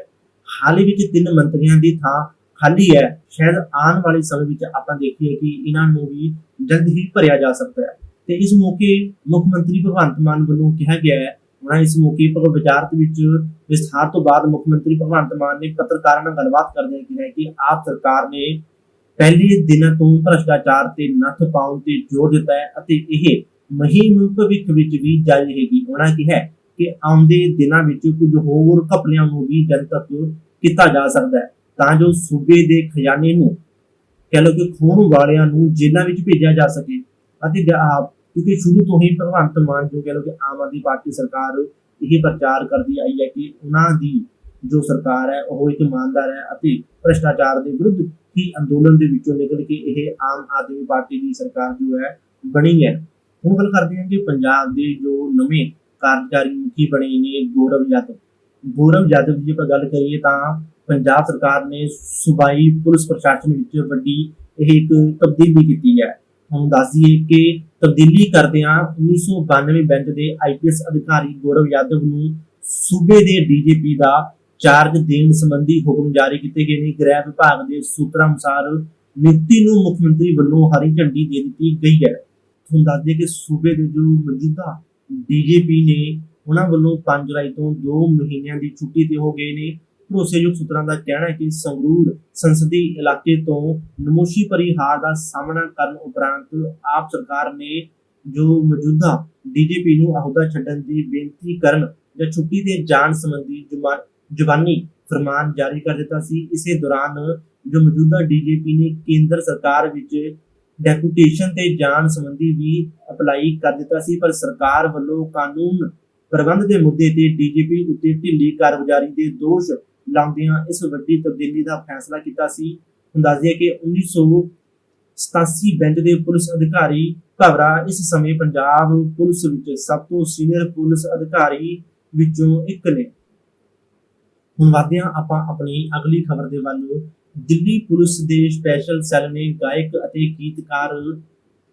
ਗੀਤਕਾਰ ਸਿੱਧੂ ਮੂਸੇਵਾਲੇ ਦੀ ਹੱਤਿਆ ਦੇ ਕੇਸ ਵਿੱਚ ਹੋਰ ਅਪਰਾਧੀਆਂ ਨੂੰ ਗ੍ਰਿਫਤਾਰ ਕੀਤਾ ਹੈ। ਇਹਨਾਂ ਵਿੱਚ ਮੂਸੇਵਾਲੇ ਨੂੰ ਕਥਿਤ ਤੌਰ ਤੇ ਬਿਲਕੁਲ ਨੇੜਿਓਂ ਗੋਲੀ ਮਾਰਨ ਵਾਲਾ ਸ਼ੂਟਰ ਵੀ ਸ਼ਾਮਲ ਹੈ। ਅਧਿਕਾਰੀਆਂ ਨੇ ਦੱਸਿਆ ਕਿ ਪੁਲਿਸ ਮਾਮਲੇ ਵਿੱਚ ਹੁਣ ਤੱਕ 5 ਜਣਿਆਂ ਨੂੰ ਗ੍ਰਿਫਤਾਰ ਕਰ ਚੁੱਕੀ ਹੈ। ਅਧਿਕਾਰੀਆਂ ਨੇ ਦੱਸਿਆ ਕਿ ਦਿੱਲੀ ਪੁਲਿਸ ਨੇ ਅੰਕਿਤ ਤੇ ਸਚਿਨ ਨੂੰ ਐਤਵਾਰ ਰਾਤ ਨੂੰ ਗ੍ਰਿਫਤਾਰ ਕੀਤਾ ਹੈ। ਦੋਵੇਂ ਹੀ ਲਾਰੈਂਸ ਬਿਸ਼ਨੋਈ ਤੇ ਗੋਲਡੀ ਬਰਾੜ ਗਿਰੋਹ ਦੇ ਵਫਾਦਾਰ ਅਪਰਾਧੀ ਨੇ। ਕਹਿ ਲਓ ਕਿ ਬਹੁਤ ਵੱਡੇ ਉਹਨਾਂ ਦੇ ਵਫਾਦਾਰ ਨੇ ਅਤੇ ਬਹੁਤ ਵੱਡੇ ਵਾਂਟਡ ਅਪਰਾਧੀ ਨੇ। ਪੁਲਿਸ ਮੁਤਾਬਕ ਅੰਕਿਤ ਪੰਜਾਬੀ ਗਾਇਕ ਦੀ ਹੱਤਿਆ ਵਿੱਚ ਸ਼ਾਮਲ ਸ਼ੂਟਰਾਂ ਵਿੱਚੋਂ ਇੱਕ ਹੈ, ਜਦਕਿ ਭਵਾਨੀ ਨੇ ਇਹਨਾਂ ਸ਼ੂਟਰਾਂ ਨੂੰ ਸ਼ਰਨ ਤੇ ਹੋਰ ਸਹਾਇਤਾਵਾਂ ਮੁਹੱਈਆ ਕਰਵਾਈਆਂ ਸੀ। ਇੱਕ ਸੀਨੀਅਰ ਪੁਲਿਸ ਅਧਿਕਾਰੀ ਨੇ ਦੱਸਿਆ ਕਿ ਹਰਿਆਣਾ ਦਾ ਰਹਿਣ ਵਾਲਾ ਭਵਾਨੀ ਰਾਜਸਥਾਨ ਵਿੱਚ ਲਾਰੈਂਸ ਬਿਸ਼ਨੋਈ ਗਿਰੋਹ ਦਾ ਕੰਮ ਦੇਖਦਾ ਹੈ। ਉਹ ਰਾਜਸਥਾਨ ਦਾ ਜਿਹੜਾ ਚੂਰੂ ਜ਼ਿਲ੍ਹੇ ਵਿੱਚ ਇੱਕ ਹੋਰ ਮਾਮਲੇ ਵਿੱਚ ਵੀ ਲੋੜੀਂਦਾ ਹੈ। ਮੀਡੀਆ ਨੂੰ ਜਾਣਕਾਰੀ ਦਿੰਦਿਆਂ ਵਿਸ਼ੇਸ਼ ਪੁਲਿਸ ਕਮਿਸ਼ਨ ਸੈੱਲ ਨੇ ਜੋ ਵਿਸ਼ੇਸ਼ ਉਹਨਾਂ ਦਾ ਸੈੱਲ ਹੈ, ਉਹਨਾਂ ਨੇ ਦੱਸਿਆ ਕਿ ਇਸ ਮਾਮਲੇ ਵਿੱਚ ਸ਼ੁਰੂਆਤੀ ਗ੍ਰਿਫਤਾਰੀਆਂ ਤੋਂ ਬਾਅਦ ਕਈ ਅਪਰਾਧੀਆਂ ਨੂੰ ਫੜਿਆ ਗਿਆ ਅਤੇ ਕਈ ਹੋਰ ਵੱਡੇ ਜੋ ਕਹਿ ਲਓ ਕਿ ਖੁਲਾਸੇ ਹੋਣੇ ਹਾਲੇ ਬਾਕੀ ਨੇ। ਇਸ ਦੇ ਨਾਲ ਹੀ ਅਗਲੀ ਖਬਰ ਵੱਲ ਵਧਦੇ ਹਾਂ। ਦੱਸ ਦਈਏ ਕਿ ਕਾਂਗਰਸ ਹਕੂਮਤ ਵੇਲੇ ਮੁੱਖ ਮੰਤਰੀ ਅਤੇ ਕੈਬਨਿਟ ਵਜ਼ੀਰਾਂ ਦੇ ਅਖਤਿਆਰੀ ਕੋਟੇ ਤੇ ਕਰੋੜਾਂ ਦੇ ਫੰਡ ਮਿੱਟੀ ਹੋ ਗਏ ਨੇ। ਤਤਕਾਲੀ ਮੁੱਖ ਮੰਤਰੀ ਚਰਨਜੀਤ ਸਿੰਘ ਚੰਨੀ ਨੇ ਆਪਣੇ 111 ਦਿਨਾਂ ਦੇ ਕਾਰਜਕਾਲ ਦੇ ਅਖੀਰਲੇ ਦਿਨਾਂ ਵਿੱਚ ਅਖਤਿਆਰੀ ਕੋਟੇ ਦੇ ਫੰਡਾਂ ਦੇ ਜੋ ਗੱਫੇ ਵੰਡੇ ਸਨ ਉਹ ਲਾਭਪਾਤਰੀਆਂ ਤੱਕ ਪਹੁੰਚ ਹੀ ਨਹੀਂ ਸਕੇ। ਇਹੀ ਹਾਲ ਉਸ ਵੇਲੇ ਦੇ ਕੁਝ ਵਜ਼ੀਰਾਂ ਵੱਲੋਂ ਵੰਡੇ ਗਏ ਜੋ ਫੰਡਾਂ ਦਾ ਹੋਇਆ ਹੈ। ਪ੍ਰਾਪਤ ਜਾਣਕਾਰੀ ਅਨੁਸਾਰ ਤਤਕਾਲੀ ਮੁੱਖ ਮੰਤਰੀ ਅਤੇ ਕੁਝ ਵਜ਼ੀਰਾਂ ਦੇ ਚੋਣ ਜ਼ਾਬਤਾ ਲੱਗਣ ਤੋਂ ਪਹਿਲਾਂ ਆਪਣੇ ਅਖਤਿਆਰੀ ਕੋਟੇ ਦੇ ਫੰਡ ਜਾਰੀ ਕੀਤੇ ਸਨ, ਪਰ ਵਿਕਾਸ ਕੰਮਾਂ ਅਤੇ ਲੋੜਵੰਦਾਂ ਦੇ ਹੱਥਾਂ ਤੱਕ ਇਹ ਰਾਸ਼ੀ ਪਹੁੰਚ ਨਹੀਂ ਸਕੀ। ਤਤਕਾਲੀ ਮੁੱਖ ਮੰਤਰੀ ਅਤੇ ਵਜ਼ੀਰਾਂ ਦੇ ਅਖਤਿਆਰੀ ਕੋਟੇ ਦੇ ਕਹਿ ਲਓ ਕਿ 91 ਕਰੋੜ ਦੇ ਫੰਡ ਖਜ਼ਾਨੇ ਵਿੱਚ ਫਸੇ ਰਹਿ ਗਏ ਨੇ। ਤਤਕਾਲੀ ਮੁੱਖ ਮੰਤਰੀ ਚਰਨਜੀਤ ਸਿੰਘ ਚੰਨੀ ਦੇ ਕਾਰਜਕਾਲ ਦਾ ਸਮਾਂ ਬਹੁਤ ਥੋੜਾ ਸੀ, ਜਿਸ ਕਰਕੇ ਉਹ ਆਪਣੇ ਅਖਤਿਆਰ ਕੋਟੇ ਦੀ ਗ੍ਰਾਂਟ ਸਮੇਂ ਸਿਰ ਜਾਰੀ ਨਹੀਂ ਕਰ ਸਕੇ। ਜਦੋਂ ਚੋਣਾਂ ਸਿਰ ਤੇ ਸਨ ਤਾਂ ਉਹ ਉਸ ਤੋਂ ਪਹਿਲਾਂ ਹੀ ਚੰਨੀ ਨੇ ਅਖਤਿਆਰੀ ਕੋਟੇ ਵਿੱਚੋਂ 81 ਕਰੋੜ ਦੇ ਫੰਡ ਵੰਡੇ ਸਨ। ਚਰਨਜੀਤ ਚੰਨੀ ਨੇ ਰੋਪੜ ਜ਼ਿਲ੍ਹੇ ਨੂੰ 18, ਫਿਰੋਜ਼ਪੁਰ ਜ਼ਿਲ੍ਹੇ ਨੂੰ 17, ਬਰਨਾਲਾ ਜ਼ਿਲ੍ਹੇ ਨੂੰ 10, ਕਪੂਰਥਲਾ ਜ਼ਿਲ੍ਹੇ ਨੂੰ 12 ਅਤੇ ਬਠਿੰਡਾ ਦੇ ਗੁਰਦਾਸਪੁਰ ਨੂੰ 5 ਅਤੇ ਮੋਹਾਲੀ ਨੂੰ 5 ਕਰੋੜ ਦੇ ਫੰਡ ਵੰਡੇ ਸਨ। ਤਤਕਾਲੀ ਵਜ਼ੀਰਾਂ ਤੇ ਨਜ਼ਰ ਮਾਰੀਏ ਤਾਂ ਰਾਣਾ ਗੁਰਜੀਤ ਸਿੰਘ ਨੇ 1 ਕਰੋੜ ਦੇ ਫੰਡ ਚੋਣ ਜ਼ਾਬਤੇ ਤੋਂ ਪਹਿਲਾਂ ਜਾਰੀ ਕੀਤੇ ਸਨ, ਜੋ ਕਹਿ ਲਓ ਕਿ ਲਾਭਪਾਤਰੀਆਂ ਨੂੰ ਮਿਲ ਹੀ ਨਹੀਂ ਸਕੇ। ਇਸੇ ਤਰ੍ਹਾਂ ਤ੍ਰਿਪਤਰਿੰਦਰ ਬਾਜਵਾ ਨੇ 2 ਕਰੋੜ ਅਤੇ ਪ੍ਰਗਟ ਸਿੰਘ ਨੇ 2 ਕਰੋੜ ਤੇ ਰਾਜਕੁਮਾਰ ਵੇਰਕਾ ਨੇ ਕਹਿ ਲਓ ਕਿ 75-76 ਲੱਖ ਦੀ ਜੋ ਫੰਡ ਸੀਗੇ ਉਹ ਜਾਰੀ ਕੀਤੇ ਸਨ, ਪਰ ਇਹ ਸਭ ਕੁਝ ਲਾਭਪਾਤਰੀ ਤੱਕ ਨਹੀਂ ਪਹੁੰਚ ਸਕਿਆ। ਤਤਕਾਲੀ ਖਜ਼ਾਨਾ ਮੰਤਰੀ ਮਨਪ੍ਰੀਤ ਬਾਦਲ ਨੇ ਆਪਣੇ ਸਮੇਂ ਇਹ ਫੰਡ ਵੰਡੇ ਸਨ। ਇਸ ਸਾਰੇ ਫੰਡ ਵਾਪਸ ਹੋ ਜਾਣ ਅਤੇ ਹੁਣ ਨਵੇਂ ਮੁੱਖ ਮੰਤਰੀ ਤੇ ਵਜ਼ੀਰ ਆਪਣੇ ਤਰੀਕੇ ਨਾਲ ਇਹਨਾਂ ਅਖਤਿਆਰੀ ਕੋਟੇ ਦੇ ਫੰਡ ਜਾਰੀ ਕਰਨਗੇ। ਤੇ ਹੁਣ ਆਪਾਂ ਗੱਲਬਾਤ ਕਰਦੇ ਹਾਂ ਜੋ ਪੰਜਾਬ ਵਿਧਾਨ ਸਭਾ ਵਿੱਚ ਕਹਿ ਲਓ ਕਿ ਬਜਟ ਪੇਸ਼ ਕੀਤਾ ਗਿਆ ਉਸ ਬਜਟ ਦੇ ਬਾਰੇ।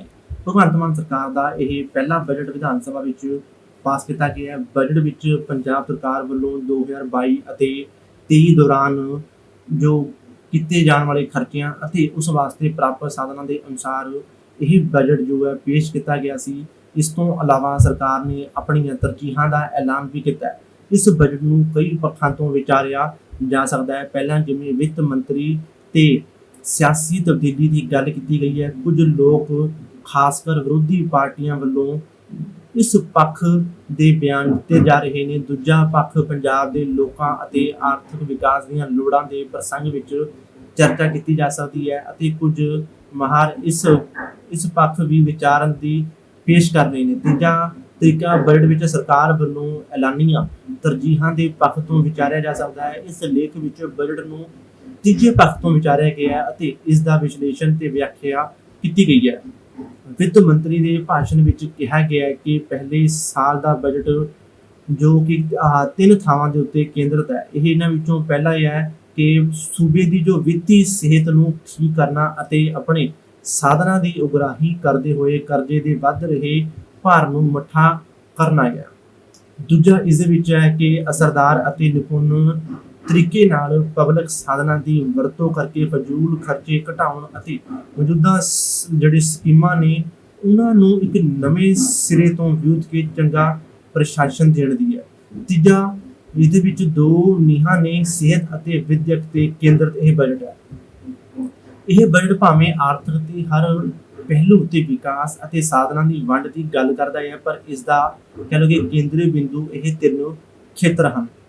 ਸਭ ਤੋਂ ਪਹਿਲਾਂ ਸੂਬੇ ਦੀ ਵਿੱਤੀ ਸਿਹਤ ਅਤੇ ਬਾਰੇ ਗੱਲਬਾਤ ਕਰਨ ਦੀ ਕੋਸ਼ਿਸ਼ ਕੀਤੀ ਗਈ ਹੈ। ਬਜਟ ਦਾ ਸਭ ਤੋਂ ਪਹਿਲਾਂ ਸਰਕਾਰ ਨੇ ਸੂਬੇ ਦੇ ਸਾਧਨਾਂ ਬਾਰੇ ਵਿਧਾਨ ਸਭਾ ਵਿੱਚ ਕਹਿ ਲਓ ਕਿ ਵਾਈਟ ਪੇਪਰ ਪੇਸ਼ ਕੀਤਾ। ਇਸ ਵਿੱਚ ਕਿਹਾ ਗਿਆ ਕਿ ਪਿਛਲੀਆਂ ਸਰਕਾਰਾਂ ਵੱਲੋਂ ਵਿੱਤੀ ਸਾਧਨਾਂ ਦੀ ਸੰਯਮ ਨਾਲ ਵਰਤੋਂ ਨਾ ਕਰਨ ਅਤੇ ਬਜਟ ਦੇ ਸਿਧਾਂਤਾਂ ਦੀ ਅਣਦੇਖੀ ਕਾਰਨ ਜੋ ਸਾਧਨਾਂ ਦੀ ਜਿਹੜੀ ਅਣਦੇਖੀ ਕਾਰਨ 31 ਮਾਰਚ 2022 ਤੱਕ 2,63 ਲੱਖ ਕਰੋੜ ਰੁਪਏ ਦਾ ਕਰਜ਼ਾ ਸੂਬੇ ਸਿਰ ਹੋ ਗਿਆ।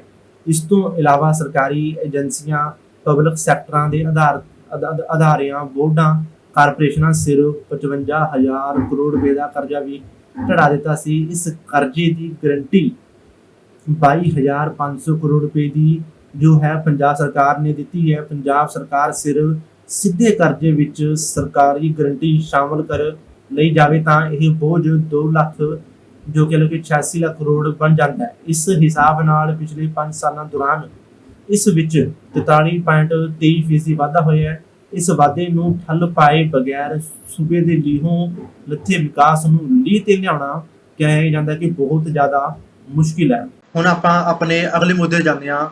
ਜਿੱਦਾਂ ਕਿ ਬੀਤੇ ਦਿਨ ਹੀ ਇਉਂ ਲੱਗਦਾ ਹੈ ਕਿ ਜਿਵੇਂ ਕੇਂਦਰ ਸਰਕਾਰ ਚੰਡੀਗੜ੍ਹ ਦਾ ਮਸਲਾ ਸੁਲਝਾਉਣ ਦੀ ਥਾਂ ਇਸ ਨੂੰ ਹੋਰ ਉਲਝਾਉਣਾ ਚਾਹੁੰਦੀ ਹੈ।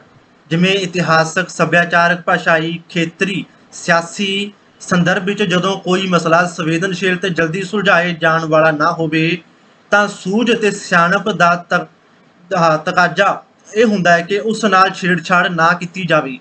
ਕੇਂਦਰ ਸਰਕਾਰ ਚੰਡੀਗੜ੍ਹ, ਭਾਖੜਾ, ਬਿਆਸ ਮੈਨੇਜਮੈਂਟ ਬੋਰਡ, ਜੋ ਪੰਜਾਬ ਯੂਨੀਵਰਸਿਟੀ ਅਤੇ ਅਜਿਹੇ ਹੋਰ ਸੰਵੇਦਨਸ਼ੀਲ ਮਸਲਿਆਂ ਨਾਲ ਲਗਾਤਾਰ ਛੇੜਛਾੜ ਕਰ ਰਹੀ ਹੈ।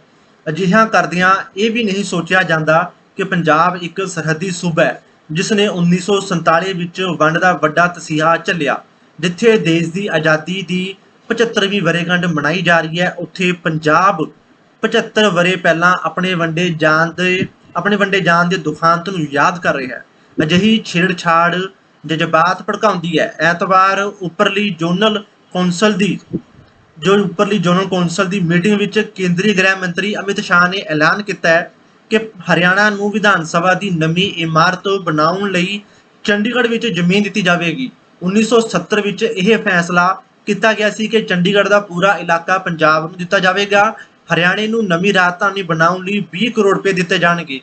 ਇਸ ਫੈਸਲੇ ਵਿੱਚ ਇਹ ਵੀ ਕਿਹਾ ਗਿਆ ਸੀ ਕਿ ਹਰਿਆਣਾ ਸਰਕਾਰ ਸਿਰਫ 5 ਸਾਲ ਲਈ ਚੰਡੀਗੜ੍ਹ ਵਿਚਲੀਆਂ ਇਮਾਰਤਾਂ ਤੇ ਜਾਇਦਾਦਾਂ ਦੀ ਵਰਤੋਂ ਕਰ ਸਕੇਗੀ। ਫੈਸਲੇ ਅਨੁਸਾਰ ਚੰਡੀਗੜ੍ਹ ਦੇ ਕੁਝ ਇਲਾਕੇ ਹਿੰਦੀ ਭਾਸ਼ੀ ਸਨ ਅਤੇ ਉਸ ਵੇਲੇ ਬਦਲੇ ਵਿੱਚ ਹਰਿਆਣਾ ਨੂੰ ਅਬੋਹਰ ਅਤੇ ਫਾਜ਼ਿਲਕਾ ਇਲਾਕੇ ਦੇ ਕੁਝ ਖੇਤਰ ਦਿੱਤੇ ਜਾਣਗੇ। ਪੰਜਾਬ ਦਾ ਕੋਈ ਵੀ ਹਿੱਸਾ ਹਰਿਆਣਾ ਨੂੰ ਦਿੱਤੇ ਜਾਣ ਤੇ ਇਤਰਾਜ਼ ਸੀ, ਕਿਉਂਕਿ ਫਿਰਕਾਪ੍ਰਸਤ ਅਨਸਰਾਂ ਦੁਆਰਾ ਮਾਂ ਬੋਲੀ ਦਰਜ ਕਰਵਾਉਣ ਦੇ ਮਾਮਲੇ ਬਾਰੇ ਅਪਣਾਈ ਗਈ ਪਹੁੰਚ ਕਾਰਨ ਪੰਜਾਬੀ ਬੋਲਣ ਵਾਲੇ ਇਲਾਕੇ ਪਹਿਲਾਂ ਹੀ ਪੰਜਾਬ ਤੋਂ ਬਾਹਰ ਰਹਿ ਗਏ ਸਨ।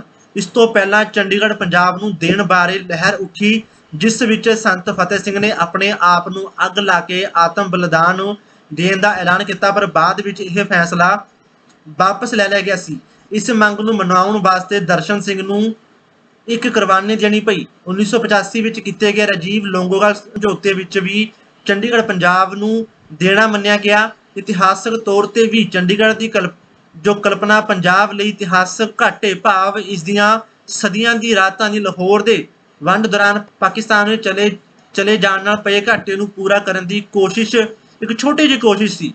ਉੱਤਲੀ ਜ਼ੋਨਲ ਕੌਂਸਲ ਦੀ ਮੀਟਿੰਗ ਦੌਰਾਨ ਹਰਿਆਣਾ ਦੇ ਮੁੱਖ ਮੰਤਰੀ ਮਨੋਹਰ ਲਾਲ ਖੱਟਰ ਨੇ ਪੰਜਾਬ ਜੋ ਵਿਧਾਨ ਸਭਾ ਲਈ ਜ਼ਮੀਨ ਮੰਗਣ ਦੇ ਨਾਲ ਸਤਲੁਜ ਜਮਨਾ ਲਿੰਕ ਨਹਿਰ ਦਾ ਮੁੱਦਾ ਵੀ ਉਠਾਇਆ। ਪੰਜਾਬ ਦੀਆਂ ਸਾਰੀਆਂ ਸਿਆਸੀ ਪਾਰਟੀਆਂ ਇੱਥੇ ਜ਼ੋਰ ਦਿੰਦੀਆਂ ਰਹੀਆਂ ਕਿ ਪੰਜਾਬ ਕੋਲ ਪਾਣੀ ਦੀ ਇੱਕ ਵੀ ਬੂੰਦ ਦੂਜੇ ਸੂਬਿਆਂ ਨਾਲ ਸਾਂਝੀ ਕਰਨ ਲਈ ਫਾਲਤੂ ਨਹੀਂ ਹੈ। ਇਸ ਸੰਬੰਧੀ ਇਸ ਮੀਟਿੰਗ ਵਿੱਚ ਪੰਜਾਬ ਦੇ ਵਿੱਤ ਮੰਤਰੀ ਹਰਪਾਲ ਚੀਮਾ ਅਤੇ ਸਿੱਖਿਆ ਮੰਤਰੀ ਹਰਜੋਤ ਸਿੰਘ ਬੈਂਸ ਨੇ ਦਰਿਆਈ ਪਾਣੀ ਦੀ ਸਥਿਤੀ ਦਾ ਜਾਇਜ਼ਾ ਲੈਣ ਲਈ ਨਵਾਂ ਜਨ ਟ੍ਰਿਬਿਊਨਲ ਬਣਾਉਣ ਦੀ ਮੰਗ ਕੀਤੀ। ਨਸ਼ਿਆਂ ਦੇ ਫੈਲਾਅ ਨੂੰ ਪੰਜਾਬ ਵਿੱਚ ਇੰਨਾ ਜੋ ਵਾਧਾ ਸੀ ਉਸ ਸੰਬੰਧੀ ਪੰਜਾਬ ਨੂੰ ਚੰਡੀਗੜ੍ਹ ਕਈ ਸਾਲਾਂ ਤੱਕ ਉੱਕਾ ਹੀ ਭੁੱਲਿਆ ਰਿਹਾ। ਪਰ ਇਸ ਤੋਂ ਵਿੱਚ ਹੀ ਇਹ ਮੰਗ ਦੁਬਾਰਾ ਉੱਠੀ ਹੈ। ਕਿਸਾਨ ਅੰਦੋਲਨ ਦੌਰਾਨ ਪੰਜਾਬ ਦਾ ਊਰਜਾਵਾਨ ਰੂਪ ਇੱਕ ਵਾਰ ਫੇਰ ਤੋਂ ਉਭਰਿਆ ਸੀ। ਸੱਭਿਆਚਾਰਕ ਅਤੇ ਸਿਆਸੀ ਮਾਮਲਿਆਂ ਵਿੱਚ ਵੀ ਅਜਿਹੀ ਊਰਜਾ ਦੀ ਜ਼ਰੂਰਤ ਹੈ। ਪੰਜਾਬ ਦੇ ਮਨ ਵਿੱਚ ਤਾਂ ਪੱਕੀ ਛਾਪ ਹੈ ਕਿ ਪੰਜਾਬ ਹੈ ਜੋ ਪੰਜਾਬ ਦੀ ਰਾਜਧਾਨੀ ਚੰਡੀਗੜ੍ਹ ਹੈ, ਕਿਉਂਕਿ ਲਗਾਤਾਰ ਹੀ ਪੰਜਾਬ ਦੇ ਐਕਟਿਵਿਸਟਾਂ ਵੱਲੋਂ, ਰਾਜਨੀਤਿਕ ਵਿਦਵਾਨਾਂ ਵੱਲੋਂ ਅਤੇ ਕਈ ਸਮਾਜ ਸੇਵੀ ਵੱਲੋਂ ਇਹ ਮੰਗ ਕੀਤੀ ਗਈ ਹੈ ਕਿ ਜੋ ਪੰਜਾਬ ਨੂੰ ਚੰਡੀਗੜ੍ਹ ਦਿੱਤਾ ਜਾਵੇ ਅਤੇ ਚੰਡੀਗੜ੍ਹ ਸਿਰਫ ਪੰਜਾਬ ਦੀ ਹੀ ਰਾਜਧਾਨੀ ਹੈ। ਹਰਿਆਣਾ ਨਵਾਂ ਪ੍ਰਾਂਤ ਹੈ ਅਤੇ ਉਸ ਨੂੰ ਆਪਣੀ ਨਵੀਂ ਰਾਜਧਾਨੀ ਬਣਾਉਣੀ ਚਾਹੀਦੀ ਹੈ। ਇਹ ਮੰਗਾਂ ਲਗਾਤਾਰ ਪੰਜਾਬ ਵਿੱਚ ਉੱਠਦੀਆਂ ਆ ਰਹੀਆਂ। ਦੇਸ਼ ਦੀਆਂ ਪ੍ਰਮੁੱਖ ਸਿਆਸੀ ਪਾਰਟੀਆਂ ਇਸ ਮੁੱਦੇ ਤੇ ਸਹਿਮਤ ਲੱਗਦੀਆਂ ਹਨ ਕਿ ਪੰਜਾਬ ਜੋ ਹੈ ਉਹ ਚੰਡੀਗੜ੍ਹ ਨੂੰ ਕਦੇ ਨਾ ਮਿਲੇ। ਇਹ ਮੰਗ ਵੀ ਉੱਠਦੀ ਰਹੀ ਹੈ ਕਿ ਪੰਜਾਬ ਯੂਨੀਵਰਸਿਟੀ ਨੂੰ ਕੇਂਦਰੀ ਯੂਨੀਵਰਸਿਟੀ ਬਣਾ ਦਿੱਤਾ ਜਾਵੇ। ਪ੍ਰਮੁੱਖ ਸਵਾਲ ਇਹ ਹੈ ਕਿ ਸਦੀਆਂ ਦੀ ਇਤਿਹਾਸਕ ਹੋਂਦ ਵਾਲੇ ਪੰਜਾਬ ਨੂੰ ਆਪਣੀ ਰਾਜਧਾਨੀ ਕਿਉਂ ਨਹੀਂ ਦਿੱਤੀ ਜਾ ਰਹੀ। ਪੰਜਾਬੀਆਂ ਨੂੰ ਪੰਜਾਬੀ ਭਾਸ਼ਾ ਤੇ ਆਧਾਰਿਤ ਸੂਬਾ ਬਣਾਉਣ ਲਈ ਵੀ ਸੰਘਰਸ਼ ਕਰਨਾ ਪਿਆ ਸੀ, ਜੋ ਕਹਿ ਲਓ ਕਿ ਅਹਿਮੀਅਤ ਚੇਨਈ ਦੀ ਤਾਮਿਲਨਾਡੂ ਲਈ ਹੈ, ਮੁੰਬਈ ਦੀ ਮਹਾਰਾਸ਼ਟਰ ਲਈ ਹੈ, ਉਹੀ ਮਹੱਤਵ ਚੰਡੀਗੜ੍ਹ ਦਾ ਪੰਜਾਬ ਲਈ ਹੈ। ਜਦ ਉੱਤਰਾਖੰਡ, ਝਾਰਖੰਡ, ਛੱਤੀਸਗੜ੍ਹ, ਆਂਧਰਾ ਪ੍ਰਦੇਸ਼ ਇਹ ਨਵੇਂ ਸੂਬੇ ਬਣੇ ਤਾਂ ਇਹਨਾਂ ਨੇ ਆਪਣੀਆਂ ਨਵੀਆਂ ਰਾਜਧਾਨੀਆਂ ਬਣਾਈਆਂ। ਹਰਿਆਣਾ ਨੂੰ ਵੀ ਇਹੀ ਰਾਹ ਅਪਣਾਉਣਾ ਚਾਹੀਦਾ ਹੈ। ਹਰਿਆਣਾ ਦੀ ਵਿਧਾਨ ਸਭਾ ਲਈ ਨਵੀਂ ਇਮਾਰਤ ਬਣਾਉਣ ਲਈ ਜ਼ਮੀਨ ਦੇਣ ਦਾ ਫੈਸਲਾ ਕੇਂਦਰ ਸਰਕਾਰ ਨੇ ਇੱਕ ਪਾਸੜ ਰੂਪ ਵਿੱਚ ਕੀਤਾ ਹੈ। ਕੇਂਦਰ ਸਰਕਾਰ ਦੇ ਚਾਰੇ ਜੋ ਪਹਿਲੇ ਫੈਸਲਿਆਂ ਦੇ ਆਧਾਰ ਤੇ ਚੰਡੀਗੜ੍ਹ ਪੰਜਾਬ ਨੂੰ ਹੀ ਮਿਲਣਾ ਹੈ ਅਤੇ ਇਹ ਉਦੋਂ ਤੱਕ ਕੇਂਦਰ ਸਰਕਾਰ ਕੋਲ ਹੈ ਜਦ ਤੱਕ ਇਸ ਨਾਲ ਉਲਝੇ ਮੁੱਦਿਆਂ ਨੂੰ ਸੁਲਝਾ ਕੇ ਇਹ ਪੰਜਾਬ ਨੂੰ ਨਹੀਂ ਦੇ ਦਿੱਤਾ ਜਾਂਦਾ। ਦੋ ਸਵਾਲ ਪੁੱਛੇ ਜਾਣੇ ਸੁਭਾਵਕ ਨੇ। ਪਹਿਲਾ ਇਹ ਹੈ ਕਿ ਕੇਂਦਰ ਸਰਕਾਰ ਇਸ ਬਾਰੇ ਇੰਨੇ ਵੱਡੇ ਕਹਿ ਲਓ ਕਿ ਪਸਾਰਾਂ ਵਾਲਾ ਭਾਵ ਹਰਿਆਣਾ ਨੂੰ ਵਿਧਾਨ ਸਭਾ ਲਈ ਜ਼ਮੀਨ ਦੇਣ ਦਾ ਫੈਸਲਾ ਲੈਣ ਦਾ ਅਧਿਕਾਰ ਹੈ। ਦੂਜਾ ਇਹ ਹੈ ਕਿ ਇਹ ਫੈਸਲਾ ਲੈਣ ਤੋਂ ਪਹਿਲਾਂ ਪੰਜਾਬ ਸਰਕਾਰ ਨਾਲ ਕੋਈ ਸਲਾਹ ਮਸ਼ਵਰਾ ਕੀਤਾ ਗਿਆ। ਨਾਰਥ ਜ਼ੋਨ ਕੌਂਸਲ ਵਿੱਚ ਪੰਜਾਬ ਦੇ ਮੁੱਖ ਮੰਤਰੀ ਭਗਵੰਤ ਮਾਨ ਦੁਆਰਾ ਪੰਜਾਬ ਨੂੰ ਵੱਖਰੀ ਵਿਧਾਨ ਸਭਾ ਅਤੇ ਹਾਈਕੋਰਟ ਦੇਣ ਦੀ ਮੰਗ ਤੋਂ ਸਪਸ਼ਟ ਹੁੰਦਾ ਹੈ ਕਿ ਪੰਜਾਬ ਸਰਕਾਰ ਨਾਲ ਕੋਈ ਵੀ ਸਲਾਹ ਮਸ਼ਵਰਾ ਨਹੀਂ ਕੀਤਾ ਗਿਆ।